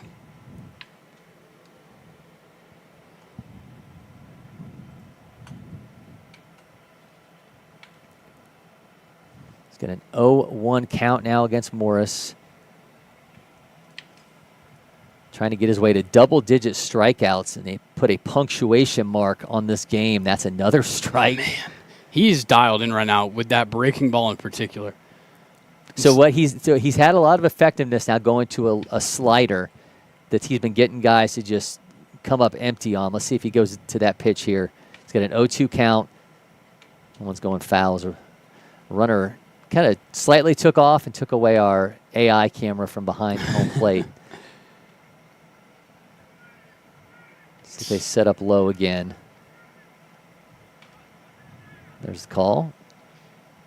I think he's going with something secondary here. He does, in fact, go off speed, and that one is ripped into right field for another base hit. Make it now 5 on the day for South Charlotte Panthers. Yep, 5 hits. piecing something together. Trip Ostergaard now at the plate with 2 down, 2 on. Maybe they just needed to see him a couple times. Yeah, Ostergaard was a 23 junior feature gamer, 2nd-ranked shortstop in South Carolina, 5th overall. He's the 35th ranked shortstop in the nation, 122 overall. Right guy, right time here for South Charlotte Panthers at a James Island charter school. Spun a curveball, it looked like right there, but misses the bottom left corner.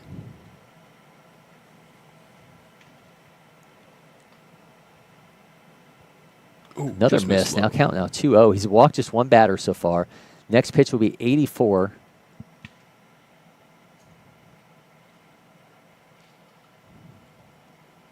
South Charlotte certainly seeing him a lot better this time through the order.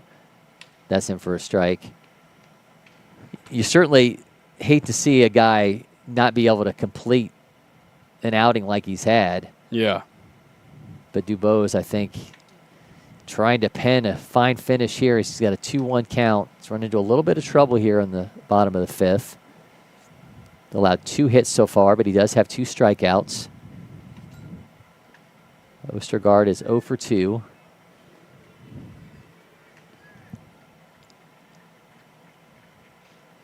That one gets past the catcher. Yeah, each runner will advance 90 feet.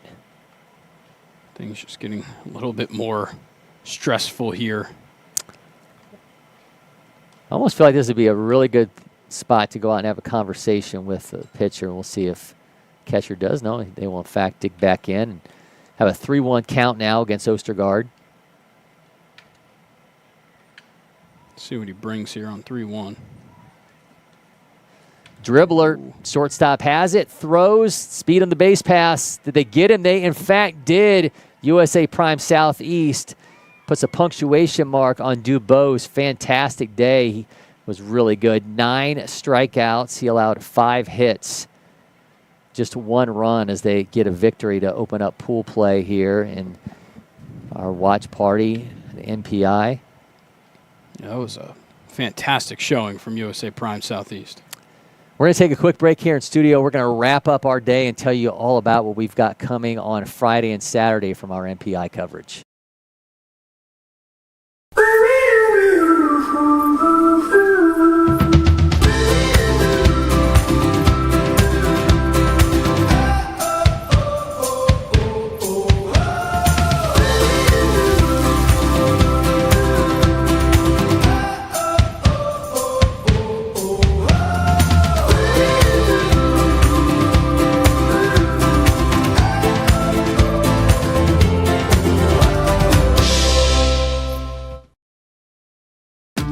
The Windscreen Factory, more than just windscreen. We're a full-service sports facility contractor.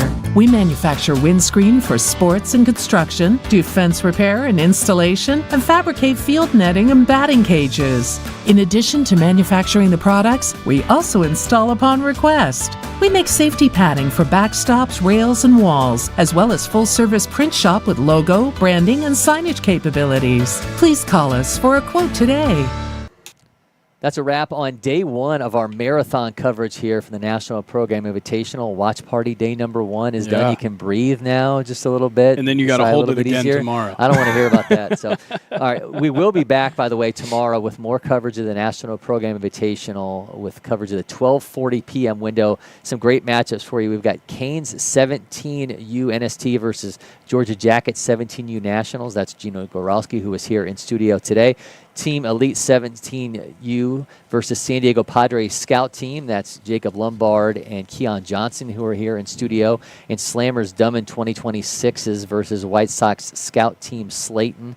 And then we're going to be back again on Saturday at 12:40 with Texas 12 2026 Red Sox against Rawlings Southeast Mad Mavericks. And it's NBA Scout Team 2026 against Team Elite Platinum 17U and Building Champion 17U National against White Sox Scout Team Slayton. So plenty more coming your way. So until then, for Grayson, Rosen, and our guests Jacob Lombard, Keon Johnson, Gino Gowski, our roving reporter, Lexi Bowden, and producers Mason Monroe and Maddie Bullock, I'm Cory McCartney, and for now, we're signing off from LakePoint Sports.